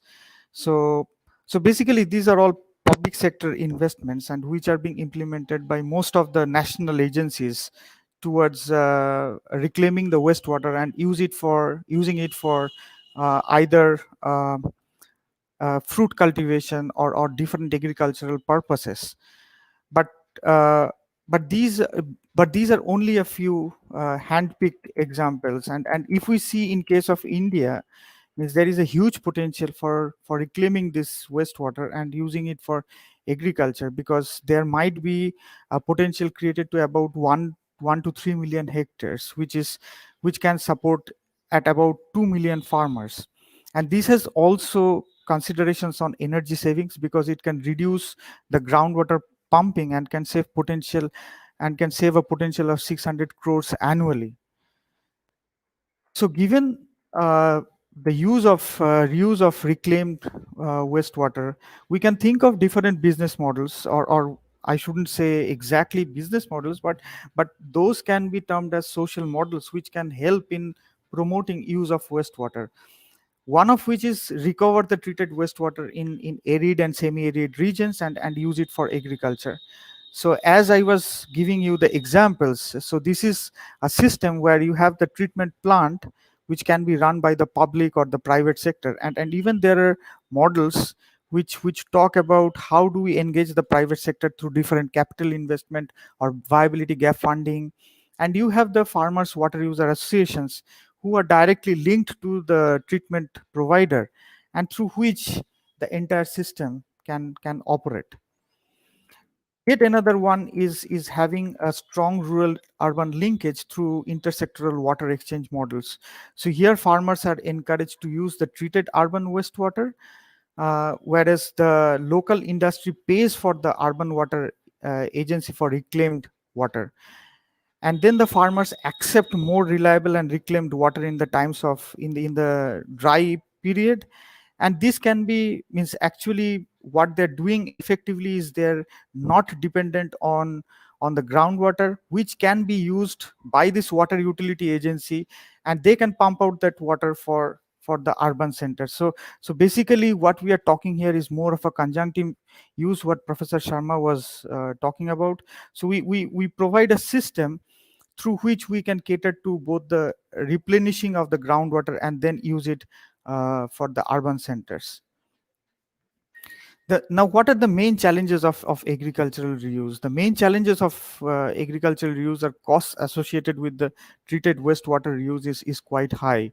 So when we did some planning for two different cities in Solapur and Vijayawada, where we were seeing that until and unless the municipality, they have the treated wastewater system being diverted to a certain extent to the industry, and they charge the industry, they cannot provide agriculture with free water system. Now, this is a very tricky situation, because in most of the surface water schemes, in the major and the medium schemes in India, what we see is farmers hardly pay. But if we are introducing wastewater systems, then there will be charges, at least to maintain the operation and maintenance cost, and which the farmers might not be willing to pay. The next is awareness about the use of the wastewater. So there might be social dogmas where farmers really will be willing to actually accept in using the treated wastewater. And there might also be risk during transportation of the treated wastewater from STPs to the agricultural areas. So which needs means storage area, and there might be chances of industrial wastewater getting mixed up with the water, and there might be contaminants, as we found in Solapur. There are different, or in Vijayawada also there are industrial parks. So therefore what happens is the treatment costs goes up, and this becomes a burden for the agriculture or the farmer to actually pay for the reclaimed wastewater and get it. Here are some of the examples where there is a direct reuse of wastewater in the agricultural systems, although they use the nutrient, and we find that there are some annual incremental benefits. But at the end of the day, the consumers might be at a loss, because, which Petra was also saying, that there might be some retention of the pollutants within the crops, which might be detrimental for the entire health effect in the long run. So there, what we propose is taking a multi-barrier approach for safe water use, as proposed by the World Health Organization. So it basically promotes water treatment wherever it's possible. It's at the farm level, at the trader or the retailer level, and also at the consumer level. So if you now means an experience of Ghana tells that the entire vegetables that are being purchased from the market goes through all this type of cleaning activities. Means even the lower household level, they use lime, or they use some sort of calcium carbonate or something to wash the vegetables before they consume it. So and the households at the upper level, they use chlorine, or they might be using potassium permanganate to wash it before even consuming, either raw or cooked. So therefore, a study in IMI by one of our colleagues, it actually shows that taking the multivariate approach, the production, the consumption of there is a removal of helminthes or coliforms at different levels if we apply the multivariate approach. It ranges from 90 to 99%, even with different handling activities, as I was mentioning.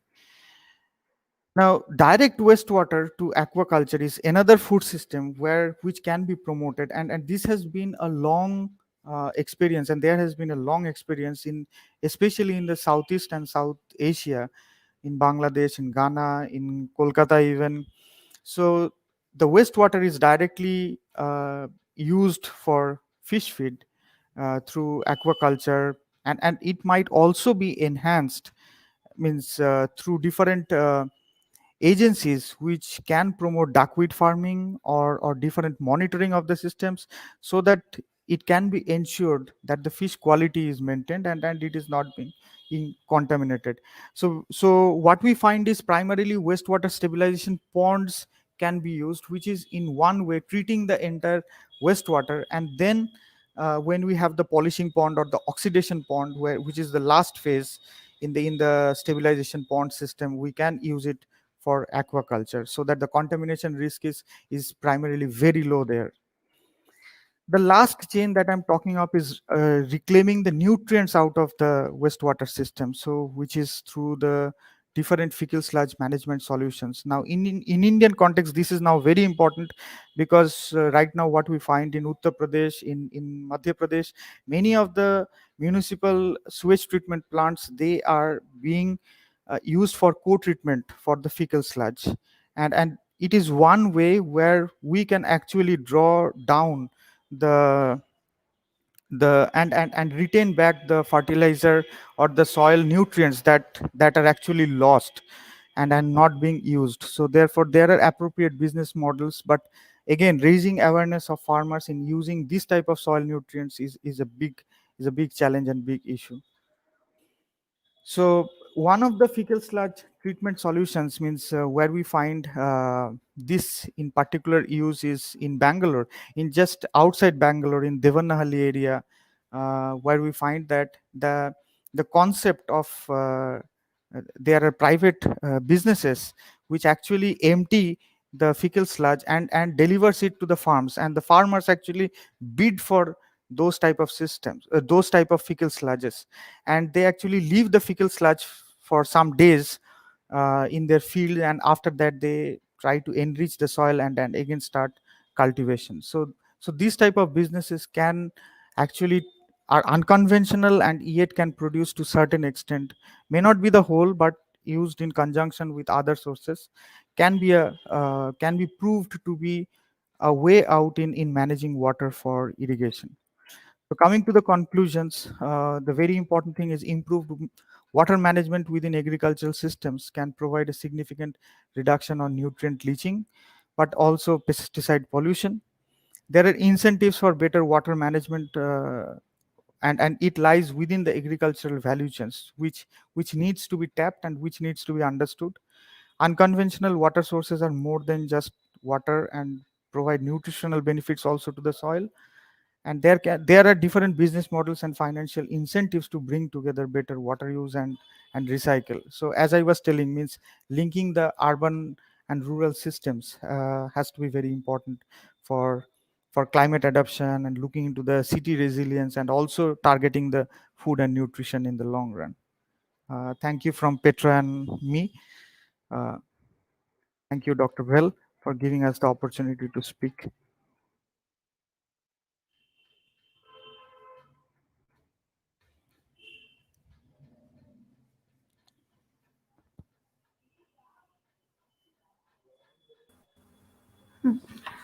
Thank you, Dr. Petra and Mr. Avinandan. As our speaker started suddenly, so we missed the part of introduction. So I would like to give a brief introduction of yours. Dr. Petra Schmitter is a senior researcher at the International Water Management Institute and leads the research group on sustainable and resilient food production systems. Her main research focuses on developing suitable water solutions for smallholder farmers to improve their agriculture resilience and to assess the impact of scaling those solutions on water resource availability and quality at different scales. Over the past 14 years, she has mainly worked in interdisciplinary research for development projects in SE Asia, West and East Africa, in the field of farmer-led irrigation, water productivity, irrigation scheme modernization, land degradation, and hydrological modeling.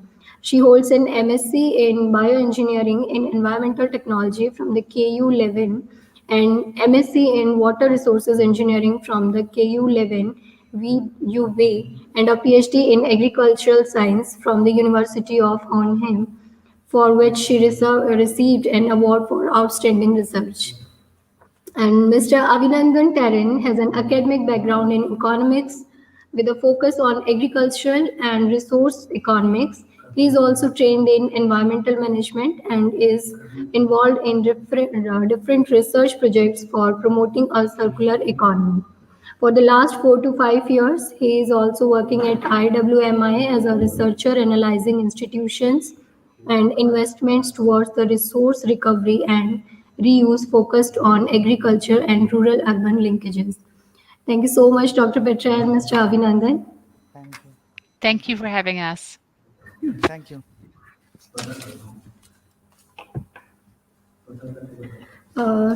Now I would like to welcome Engineer Grigor Gom from Spain.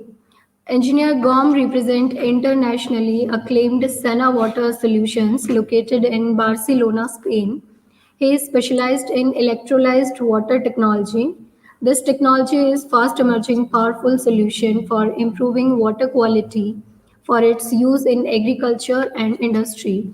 The electrolyzed water technology is of global concern, which is implied clear from the publication of Engineer Gom. So, Engineer Gom, please. Hello, everyone. Can you hear me? Yeah, you are audible. Right. Please adjust your microphones. You are not audible properly. Can you hear me better? Yeah, Yeah. Yeah. Okay. maybe a little bit more loud.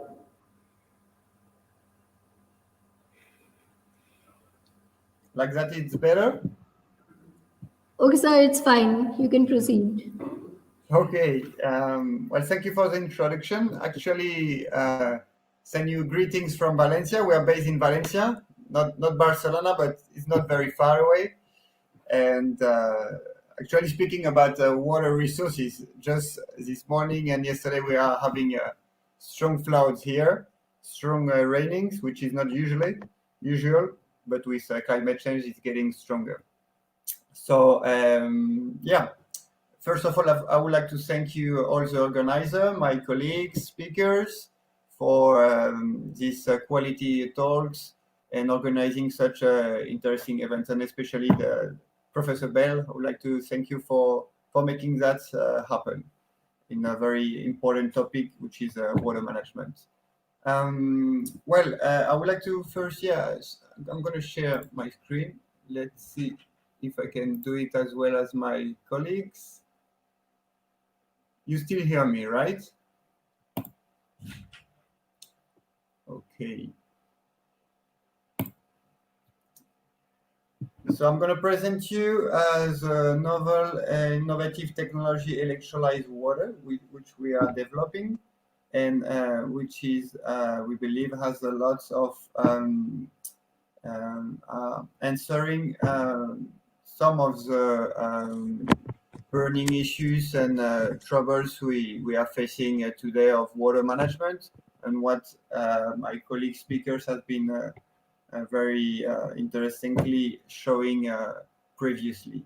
So just a short introduction of explaining you what is electrolyzed water.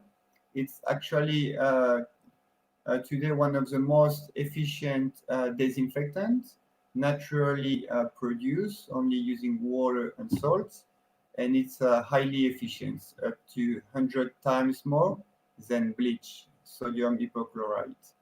It's totally biodegradable, an ecological product. It's non-toxic to humans, animal, and environment, and it has a low production cost, lower than any other disinfectant, like even bleach, which is very low cost.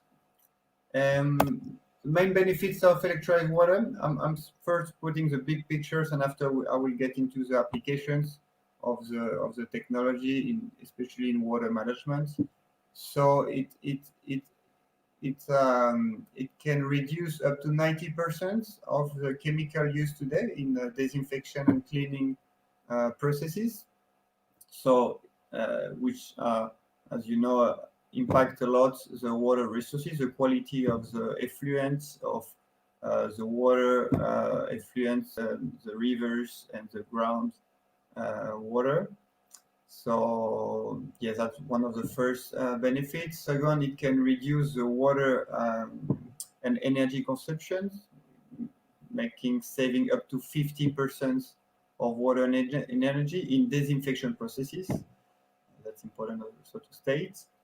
And it can reduce also all the safety risk, the harmful dangers, and what can happen with chemical products. So we can have a reduction up to 70% of that. What is electrolyzed water? Well, actually, it's quite simple to show in this picture. It's produced with renewable element, which is normal water, tap water, salts, and electricity. A little bit of electricity. It can be run with solar panels, for example. And we are through a patented electrolyzed cells, and it separates from one side to the anode and to the cathode two different kind of solution. One is a disinfectant, and the other is a detergent, is a cleaning detergent. It is installed into this is a standard installation, for example, for water treatment. So just using standard filters, brine tank, and a normal dosing pump, it can treat water, which can be used for drinking water, wastewater treatment, irrigation water for agriculture, that I'm going to explain you lately. It's a totally natural phenomenon, because actually it's what we call the biomimetic science. So it's imitating the process of the nature to solve our human problems, because nature, it's from my point of view, it's a more experiment technology that we can see. It has been testing technologies for millions of years. So actually it's doing the same thing that our white blood cells, the neutrophils, produce. It's hypochlorous acid, HOCl, that our body produces every day when we are the attack of pathogen. So every instant we are producing the same, which what we are doing with this technology, it's compacting, condensing with stronger volumes and production capacity. Well, and after it's usually totally renewable and natural elements, which is salt and electricity, that are widely available worldwide. And we can even reuse salt water from seawater. That is in many cases around the world a problem of too salty water. We can reuse this salt to produce these natural disinfectants. Areas of application, as you can think, maybe produce this kind of disinfectant can have lots of application, but we'll focus here on what we are more interested into water industry. So drinking water, wastewater, agriculture, and agro-food industry. And it has also application in the livestock and poultry industry.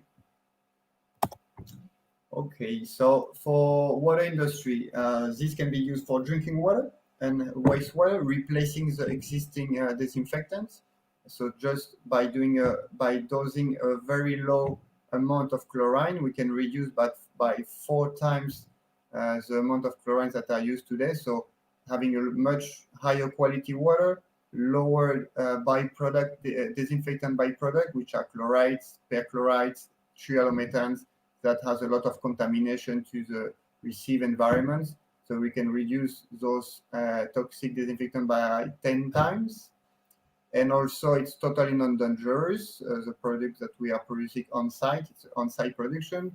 So we can reduce lots of impact on the environment, CO2 production of all the transport, production of those chemicals, which have very high impact on the environment. For the agriculture application, it can be also dosed into the irrigation system to disinfect all the drip and the irrigation system, and also can be used to reuse wastewater for irrigation and also for crop pulverization as a phytosanitary. It's very efficient as a bactericide, virucide, and fungicide. But of course, you won't kill any as it's not toxic to any animals. It cannot be a plaguicide or insecticide. So benefits we show in the pilots and installation we did in Spain, in Europe. Also, we have installation in United States, in Australia, and some also in India. Increase of germination rate. We have higher yields, up to 60%. We have also reduction of the water needs, up to 30% of the water needs, because the crops are in better state and better health. So they need a lower rate. They need a lower water consumption and produce a better rate, because there is no fungus that are competing with the growing of the crop. No fungus, no bacteria.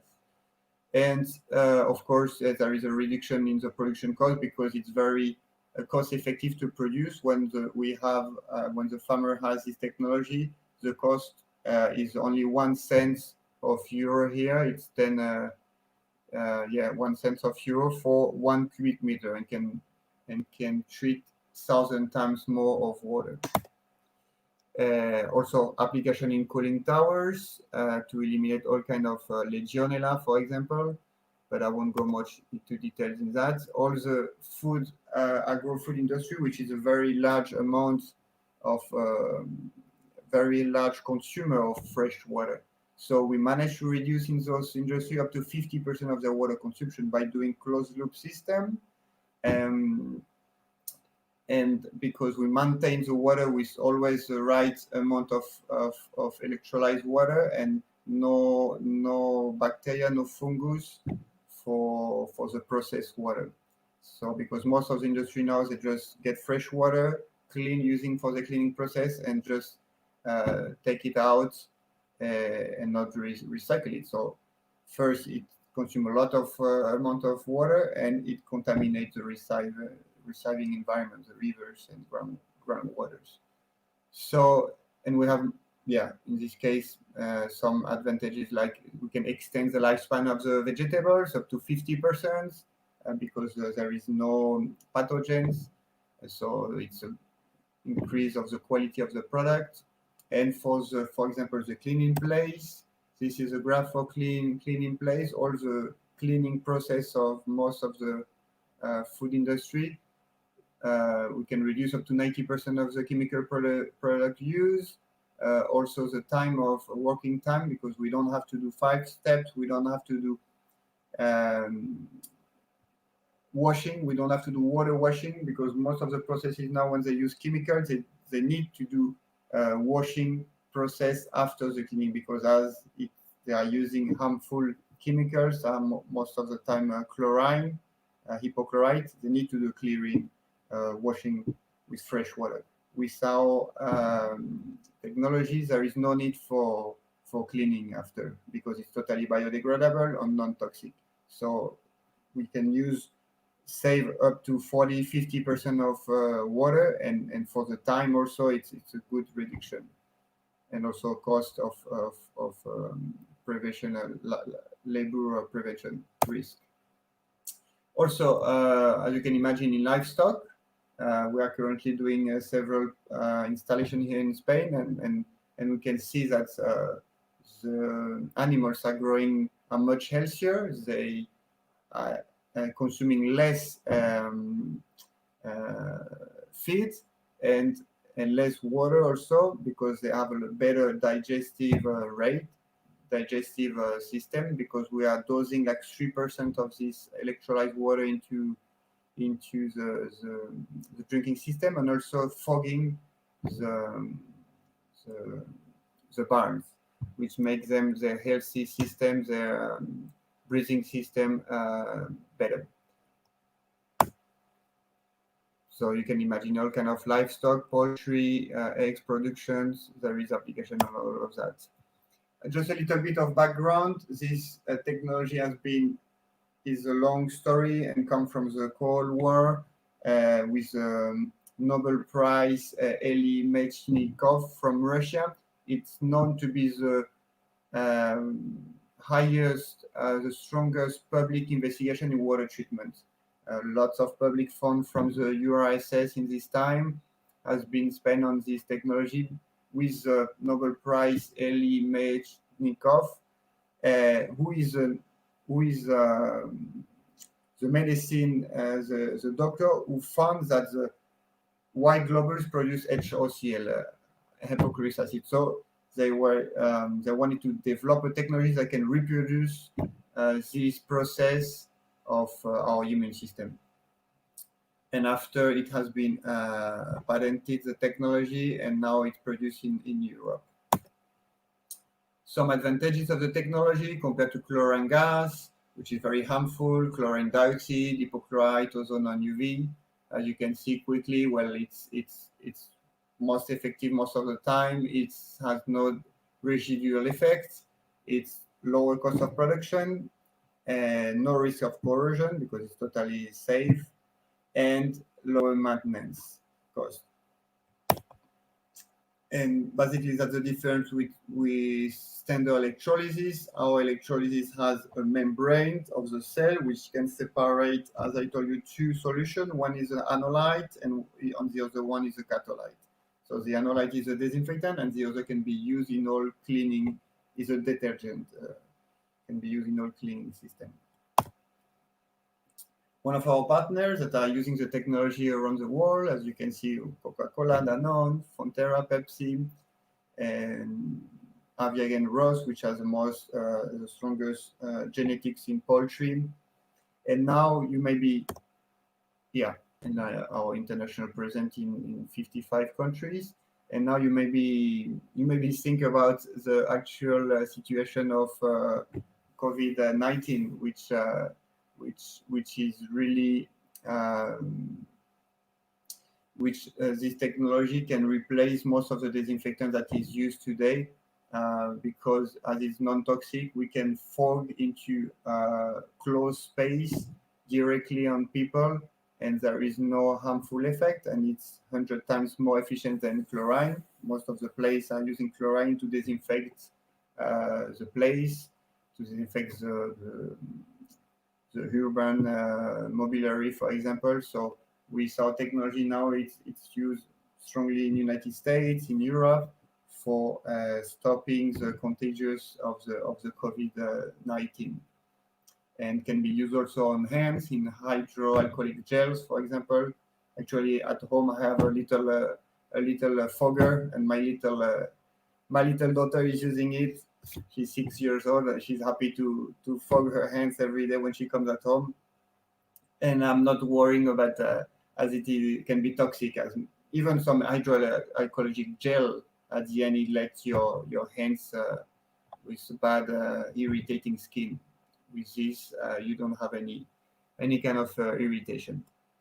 So that's another application that we are not been developing, but now with the current state of this epidemic situation, we are using it for helping to maintain the contagions.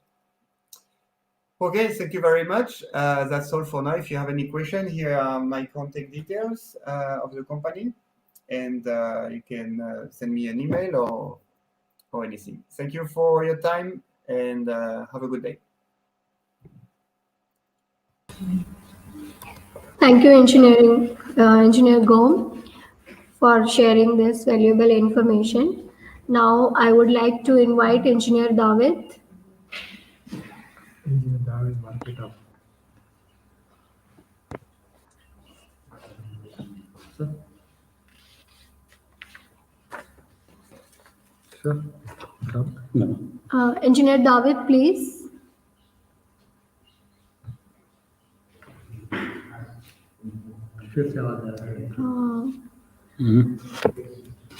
So again, there is some technical issue With your voice. with your microphones. इसको को कसाई को ये तुम phone बदले यार.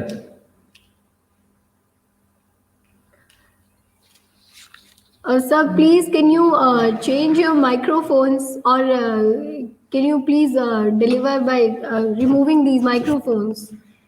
Can you try this?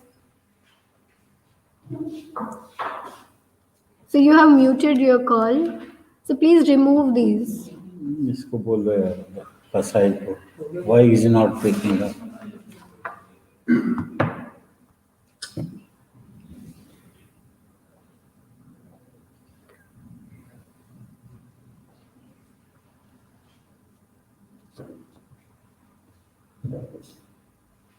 So you are not audible.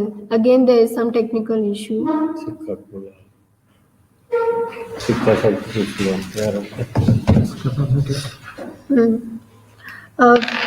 Professor A.K. Sikka, sir, are you available, sir? Yes, I am available. Okay, sir. So, Can you hear me? Yes, sir. Yes, sir. You are audible. Okay. So anyway, I'll be muting my video. I'll be only on the audio. Okay. So shall I share my screen? so excuse me, sir. I would like to introduce you first. Okay. Professor Dr. A.K. Sikka is presently working with the International Water Management Institute, Delhi office, as IWMI representative India. Prior to joining IWMI, he served as Deputy Director General, Natural Resource Management, Indian Council of Agriculture Research and Technical Expert Watershed Development in the rank of Additional Secretary to Government of India. National Rainfed Area Authority, Planning Commission, Government of India, New Delhi. He is PhD in Civil and Environmental Engineering with specialization in hydrology and water resources from Utah State University, Logan, Utah. Dr. Alok K. Sikka has a rich, diverse experience of over 38 years in research, institutional and policy issues, teaching, training, extension, and consultancy. Professor A.K. Sikka, sir, please proceed. Otherwise, we will leave him. Let me see. Let me just share my. Are you able to see that? Not yet, sir. I don't know what's happening because I'm sharing it. But, I don't know what is your entire screen.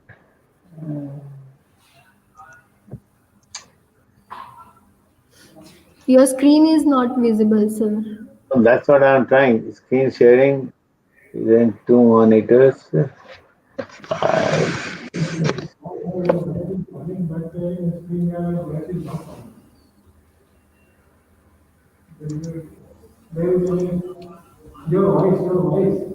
voice is not coming. You are not audible. Yeah. At the time of your Not showing till now? No, sir, not visible. Or maybe then I don't know because what's the issue because I'm sharing Sir, it. it's fine. You can proceed with the audio only. No, but you have to without sharing slides, it won't make a sense. Otherwise, you have the slides I shared with you. Maybe you can share it from there. Yeah. Yes, sir. We'll upload on YouTube. We'll share. Because I do not know why it is not. Or you can mail करवाने के लिए. Doctor Rathi छोड़ दो इसको, Dr. Raj. ये इनकी ना slide अपना वो दे दो, अपना ईमेल दे दो मेल कर देंगे ना. और सिक्का साहब का इनकी नहीं आपको हमने ईमेल किया हुआ है. I have already mailed it to you, Professor. Yes, sir. Yes, yes. Yes, sir. Please. अभी इनको करो. अरे यार.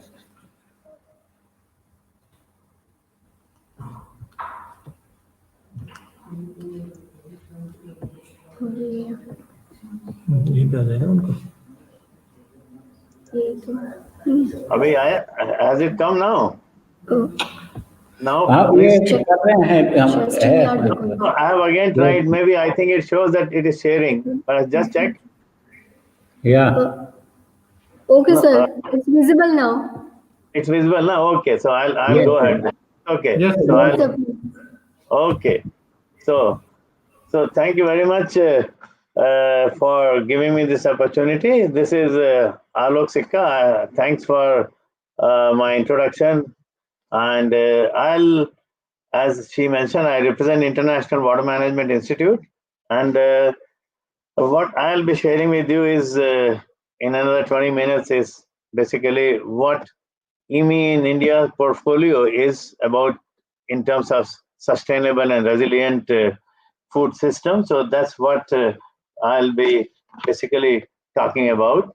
And just to begin with, let me say that those who do not know about it, it's a International Water Management. IMI is one of the CGIAR research center, and we, as the name indicates, we are in the water sector for over 30 plus years with headquarters in Colombo, and we are offices in about 13 countries and over 40 countries we are working. In India, we are hosted by the Government of India, ICAR, and we have our headquarters here within India in Delhi and Anand. Now, we basically work on with a vision of a water secure world and to provide water solutions for sustainable and climate resilient development, both looking into all food, climate, and growth.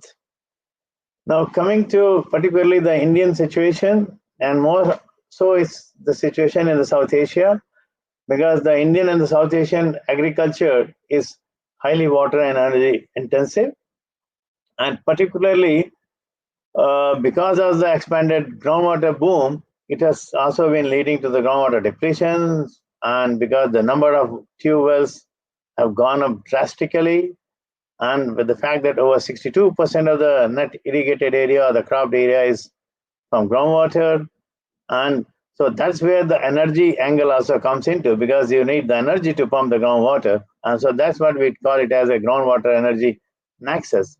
Now the things are further getting complex because of the low irrigation use efficiency, and so if I had to put it in one simplistic term, it is how best we can increase the efficiency and water productivity to reduce the freshwater diversion to agriculture, because we know that throughout the South Asia and more so in India, there's going to be reduced diversion of water to agriculture.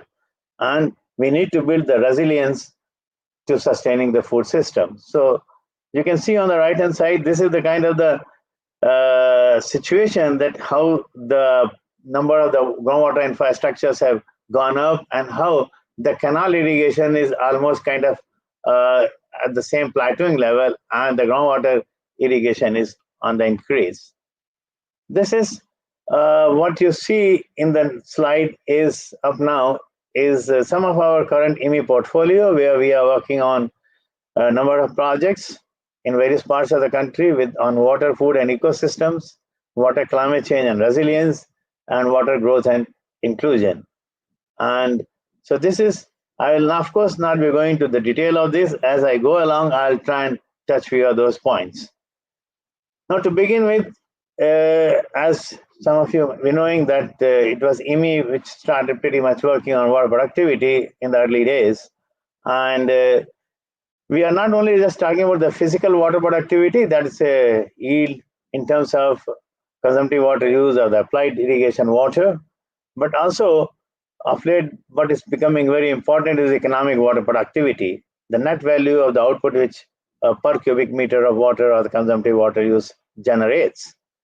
And so that is what we are trying to be looking into, and under what situation what has to be really addressed to. As I said, that over the past 20 years, based on the various works on the water productivity, there are a lot of lessons learned, because it is sometimes used in a very broader connotation. And so we need to really define the terms very carefully, whether it's water applied versus what consumptive water use, and at what scale we are talking about, whether it's at the farmer's scale. Farmer is interested in more production per unit of irrigation water. At a river basin scale, we are interested in more value per benefit per unit of water resources used. So what is our objective? And then only we can try and see what comes in the numerator and the denominator. And now, of course, we are not just thinking that we should be moving into more, not just crop water productivity, but the agriculture water productivity, taking conjunctive and the multiple uses of water into picture, at the farm level, command level, and the system, and all these various levels in the integrated farming system mode. We did some analysis, my colleague, sometimes back. You see on the left-hand side, you'll see that there is a large scope for increasing water productivity. And if we can do that, and particularly wherever the consumptive water use is below 300 millimeter, those are the areas where you have this thing. We did similar study for the entire Indo-Gangetic basin in trying to understand how the situation is. As you can see, there is a whole lot of a variation. You'll see various dots there. So still you will see that water productivity is pretty much on the lower side. So we wanted to find out where are the bright spots and the hot spots, which we have tried to get it from this study. Then of late, very recently, it's just concluded this year, and now again the government of Maharashtra has asked us to replicate it in another larger medium irrigation project, major irrigation projects, where we have demonstrated that doing the benchmarking of the irrigation system and also looking into the enhancing economic water productivity in a canal irrigated system. So here the very purpose was to come up with some kind of an analytical framework where we have used the satellite-based data and also the benchmarking indicators. And the basic idea which we have introduced here is the concept of water influence zone. As you can see over here on the slide, that whatever is the design command area, even there is a 1 kilometer or so buffer area around that. So we have tried to use that, bring in that concept of water influence zone, because it is not that because of all the seepage water and the return flow which is going on, even in the arid region, semi-arid region where the rainfall is around about 500 millimeters, if you see the area getting irrigated and joining the canals are from those kind of return flows. So we have tried to put in the concept of water influence zone and then develop the cost curves and then see where is the trade-off. And so based on that, we have come out with certain policy recommendations to say that this intervention we must be taking into account the conjunctive use of water over there and then try to see that how best. So I will of course not like to go into the detail of this thing, but what I would just like to say the particular table represents is that just by 14% of orchard area, if you can irrigate using micro, you can generate the same amount of economics as the business as usual will. But groundwater without canal irrigation will support only 5.3% of the area. So here the idea is that we have worked out various scenarios that under the normal year and also under the low rainfall and the high rainfall area. So the bottom line is that we need to look into the economic water productivity and the cost curves to try and see where are the trade-offs and consider water influence zone. We have been also working, and as you know that all over the country and in the South Asia, there's tremendous kind of emphasis and the programs being given on micro irrigation and how drip and sprinkler irrigations have to be promoted. And there are a whole number of government schemes at the national, the state level. Now, what we have been trying to see is that how it is being taken up by the farmers and also looking into their capacity building. Because what we have observed here is that the on-farm and the off-farm capacity building of the farmers is really key to the success. And they need more of a training on selection of drip systems, how to lay it out, how to do the irrigation and fertigation scheduling, placement of drippers, mulching, and if you have subsurface drippers. So the maintenance is really becoming an issue, and those are the kind of things. And again, as you can see here on the right hand side, we are also now being advocating that with a solar irrigation system to integrate your micro irrigation. So that's another way forward that is being tried to look into. But in the process, what we are sharing with the government is that there are certain impediments in the further adoption and promotion of the drip irrigation systems. And in order to do that, because there is still a slow uptake, we need to really push more on the capacity building, both on-farm and off-farm. And also we need to follow the cluster-based approach. We need to really look into the hand-holding at least during the initial stages, and also trying to explore, of course, it has been already being experimented and piloted, that micro irrigation as an adjunct with the canal irrigation systems, and also looking into various microfinance based cooperatives, because perhaps government just can't do it for each and every farm. So we have to try and look into what are the various business models to that. And so that's something that we've been trying to look into. As I said earlier on, that at the system level, we are also developed earlier on. This one was done something early 2000 on online irrigation benchmarking. And recently, IMI has been working on systematic asset management, because when we integrate these things together, then we can have not only just the performance assessment, but also where are the issues and how to address those. Now, changing the gears to building the resilience, we also need to look into the groundwater. And as I said, because there's a lot of exhaustion of the groundwater, over exploitation, so the managed aquifer recharge, so wherein we are working on the targeted way of recharging the aquifer. And this is one of the technique which we have demonstrated very successfully with the ICAR, especially the Central Soil Salinity Research Institute over here, is underground transfer of flood water for irrigation, which really involves during the flood season. We are trying to put the excess flow, and also we are trying to look at how the flood menace can also be reduced to a certain extent. We started this pilot in 2015 in a district in Western Uttar Pradesh, state of the country, and we have seen that from one used village pond, which you can see on the right hand side of the screen, that how it was earlier and how it's now, and with the complete community participation, involvement of the district level stakeholders and the ICRs, farm science centers, we have really tried to promote this idea and how best we can try and scale it up. Because these are the kind of things which not only will help you in trying to reduce this flood menace, but also in trying to build the resilience to groundwater, and particularly for irrigation during the lean season. The another important piece of work, which again is more towards building the resilience, is an adaptation, is looking at the flood as well as the drought, because we are dealing with the water risk management and assessment and monitoring. So here, in terms of the floods, we have been working closely with the ICAR, Indian Council of Agriculture Research, and we have come up with some kind of called index-based flood insurance in Bihar. And we also bundled this solution of index insurance with the climate information and the seed system.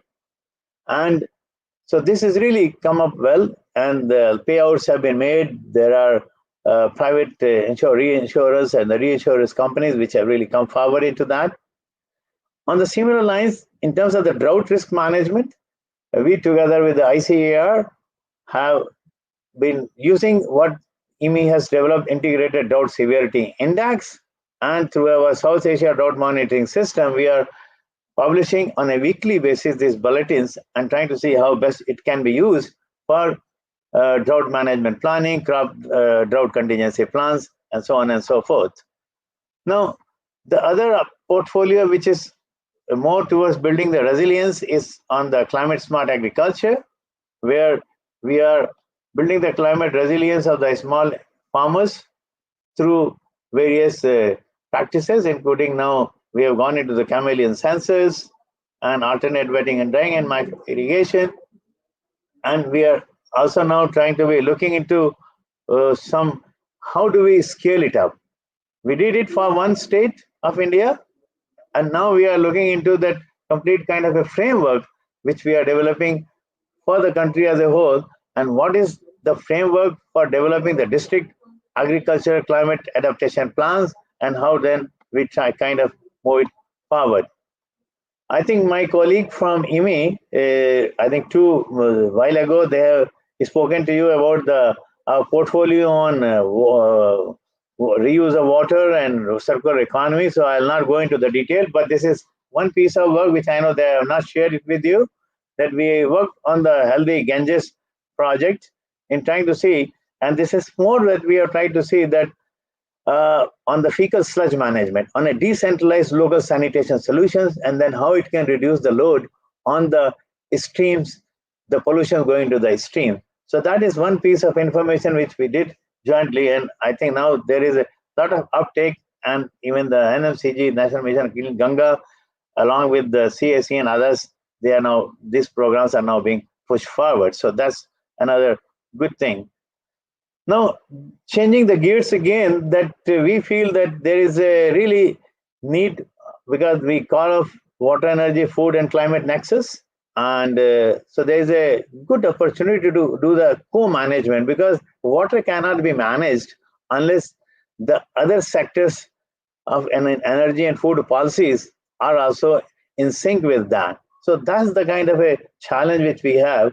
And particularly, as you will see from these slides, that here they are the number of irrigation structure. Those are the pumps, their density, and this is the energy divide. You can see all the red. These are the ones which are the electric operated, and the all yellows are the diesel operated. And then these are the same way the density of the areas or the groundwater areas which are overexploited on the left hand side. So as you move from west to the east, you'll see that when we are going to the east, which is more water abundant area, but there you have a less pump power, you have a more of a diesel engine. So that's kind of a thing that we are trying to look into. And now with a solar energy coming into play, again, we have been cautious that if a free amount of solar energy is being, how it's going to be behaving like on groundwater. So what we did in IMI from that point of view was that we looked at, it's one piece of our work which we did on in Gujarat, in northwestern part of the country, where we have kind of linked, put the solar panels. We made a cooperative, farmers cooperative, linked this thing to the local microgrid, and incentivize the farmers that whatever the surplus energy they evacuate into the grid, they will be paid money for that. So that is really acting as an incentivization for them to conserve the groundwater, because they are getting incentivized for that. So on a similar line, some of the other government schemes are also being coming up, and very recently we have now started a big project which is SDC supported, SIS supported project on the solar irrigation. But when you go to the eastern India, which I while ago mentioned, that where you have abundance of water, but energy issues are there. So there our objective is different, that how best we can enhance the accessibility to water for irrigation using the solar irrigation service providers. So here we are using some young entrepreneurs to do the service provisioning through for irrigation using the solar irrigation service provisioning. Now, so that is something that we have been doing.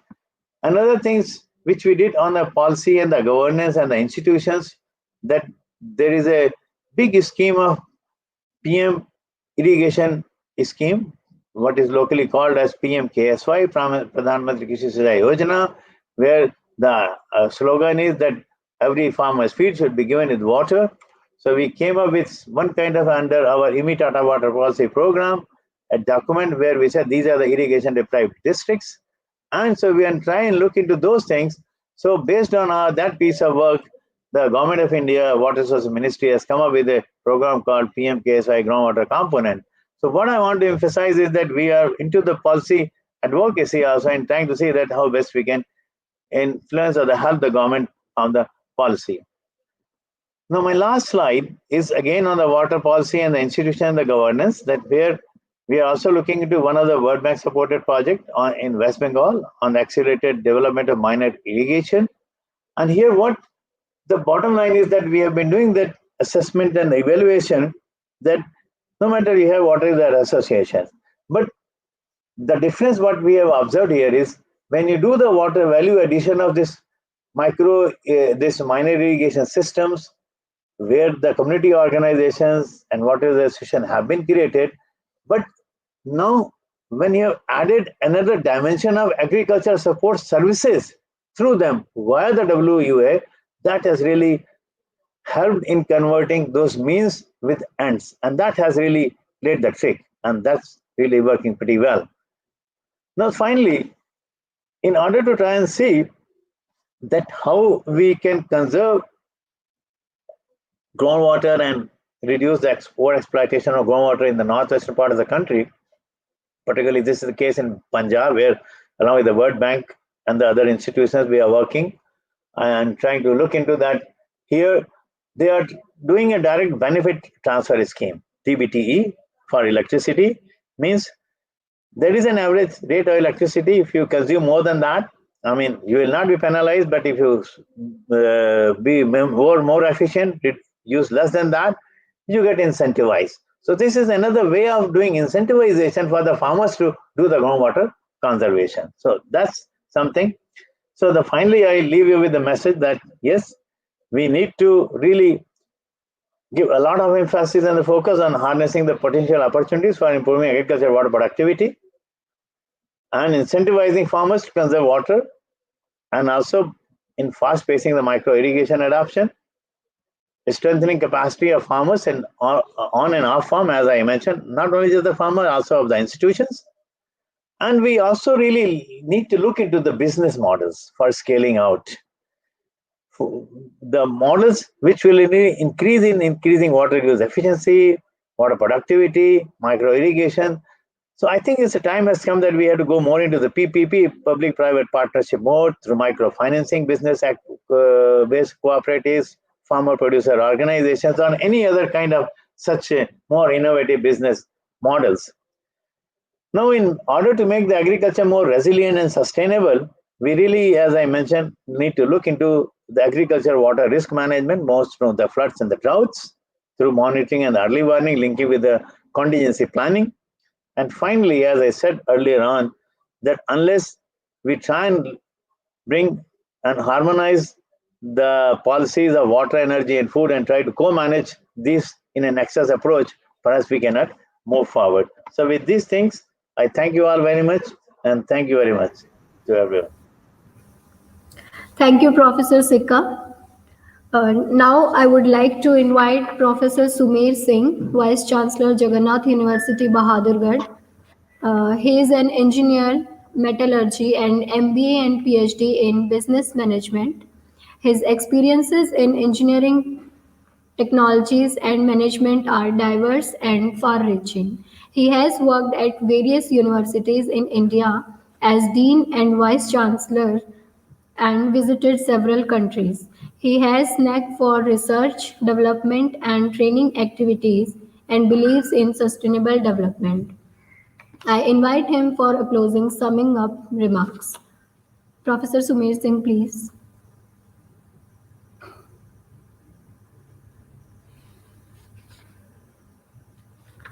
Sir, your microphones are muted. Please unmute.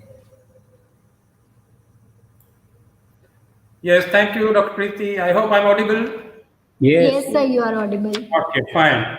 So, good noon, good afternoon, good evening, and wherever you are, I think let me greet in that way the great scientists, scientific institution administrators,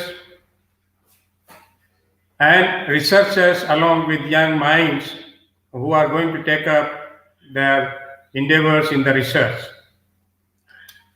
Specifically, Dr. Kasai, Dr. Walde Goris, then Professor Nasir Al-Bassam, other scientists, Dr. Gome, Dr. Petra, Professor A.K. Singh, Dr. A.K. Sikka, our own Pro-Chancellor, Professor Verma, then the mentor, the person behind this initiative, Professor Bahal, representing Jagannath University, Bahadurgarh, and the other partners as individual scientists, Professor J.S. Laura, Dr. Kusag, who are representing MDU Rohtak and MIT Gurgaon. I think it will be injustice on my part unless I share the contribution of everyone since last 2.5 hours, a little bit, whatever I have understood. But before that, let me take you to the understanding of Indian countrymen, that how they give importance to water. I think we all believe the Panch Tattva, and the water is one of them, along with soil, the light, and even the air. In Hindi, many times, yes, we have the slogans. At times, we sensitize the young minds and the youngsters, ki jal hi jeevan hai.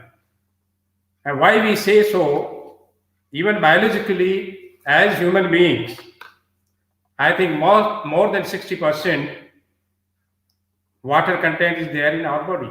And if we see the important organs, if we see constituents of heart and the brain, I think 73% is water. Similarly, in case of lungs, 83% is water. And the muscles and kidney, 64% content is water. And similarly, in blood, 92% content is water.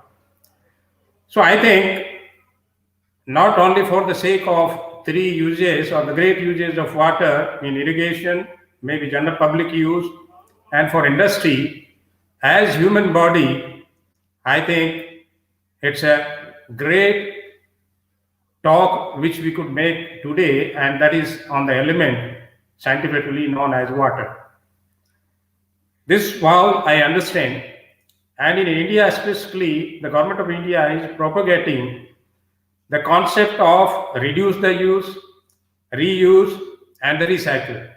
Yes, many of the scientists have talked about all these three things, that yes, through maybe certain innovations, scientific research, and then making it applicable in industry, maybe agriculture use, how we can practice all the three, reducing the use, reusing, and the recycling.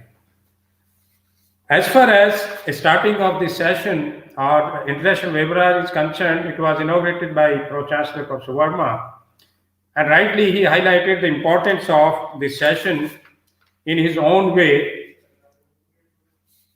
and focused on mainly on the agriculture, where we have to see that how we can feed the more mouths, not in India, but overseas, the whole world.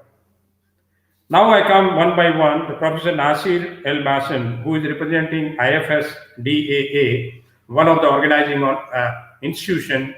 Yes, I think I don't have words to convey our gratitude as far as our university, our team is concerned, that your organization or the initiative behind this webinar was, whole world is worried about the judicious use of water. You have highlighted that yes, climate, and that is to change in the climate is a big challenge. And let us preserve each drop of water. This is the message you have given. Then similarly, Dr. Volde Goris, who is representing AASF, again, the great initiatives the organization has done. And I think you are another organizing institution. You are great partner in this initiative led by Professor Bahal. So we thank you on behalf of our host institution.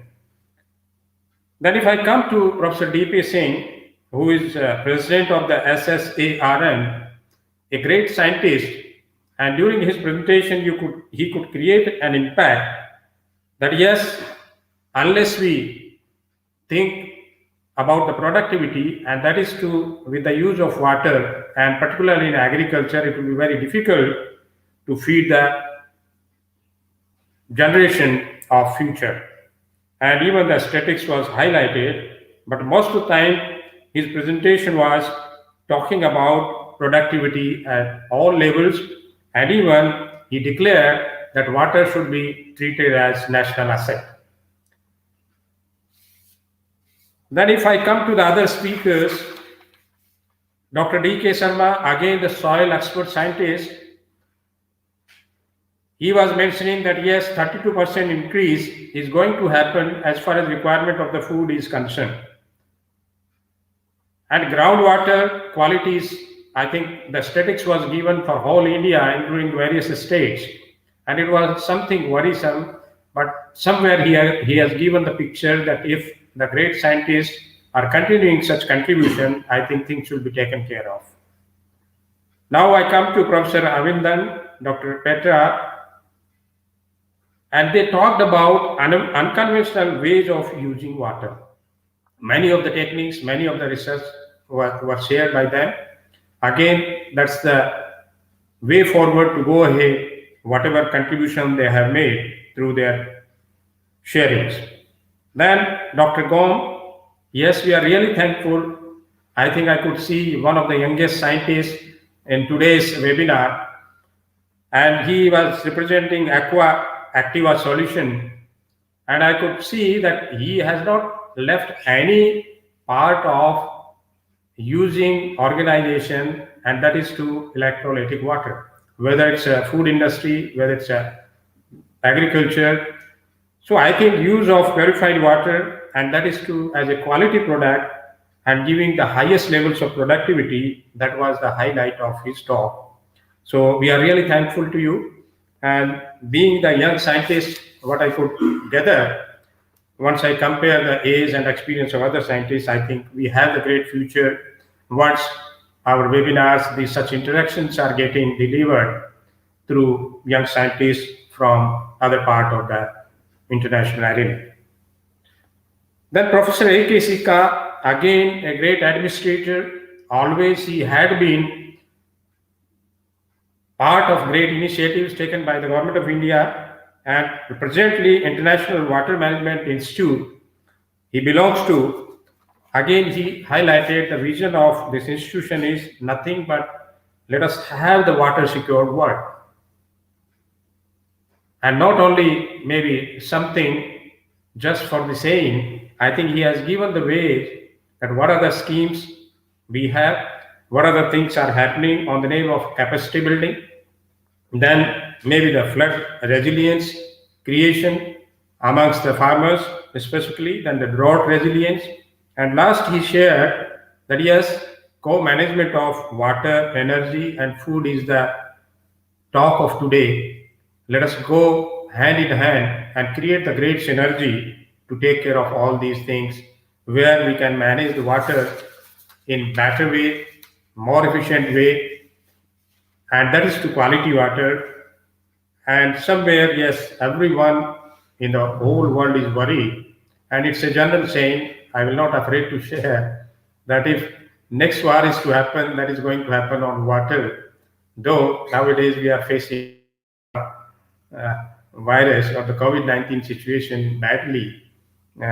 So I think this is the importance of water, but the great scientists who could find out time out of their busy schedules across the globe, I think it was great occasion and opportunity for all of us as host institution, the other scientists who are representing India, and even our own faculty, scholars and the students. I think it has benefited in immense way. And last but not least, I think great contribution should be acknowledged by all of us, which has been done by Professor Bahal, a silent worker, a dedicated scientist and professor to the cause of humanity. And I don't know much about other scientists except the session which I have heard, but I think all of them are also of the same caliber, because it is said that the company of the people tells about the whole team. So with all these words, once again, I thank everyone and express my heartfelt gratitude on behalf of Jagannath University Bahadurgarh Management, Jagannath University team, and my own behalf. Thank you.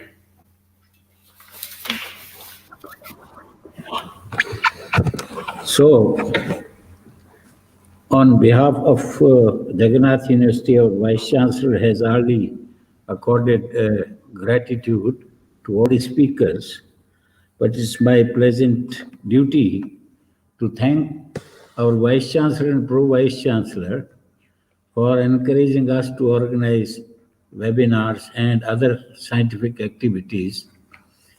With them, with our Pro-Chancellor and with our Vice-Chancellor, Professor Smer Singh, we have the feelings of freedom and all facilities at hand. Therefore, we have been able to organize this webinar, and we are planning a series of webinars in future as well.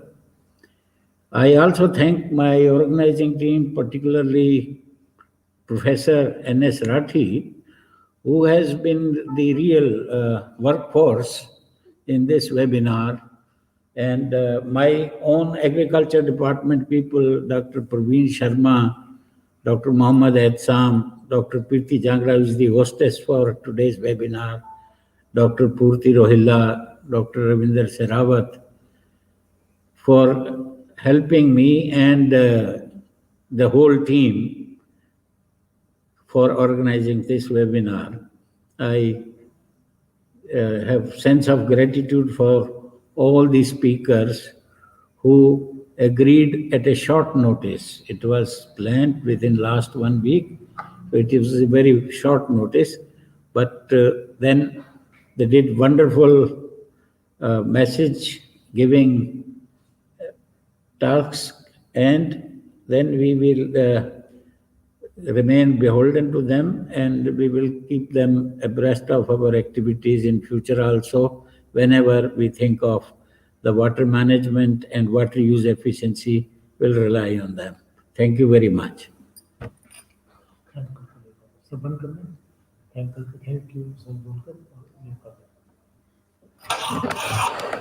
Thank you, sir.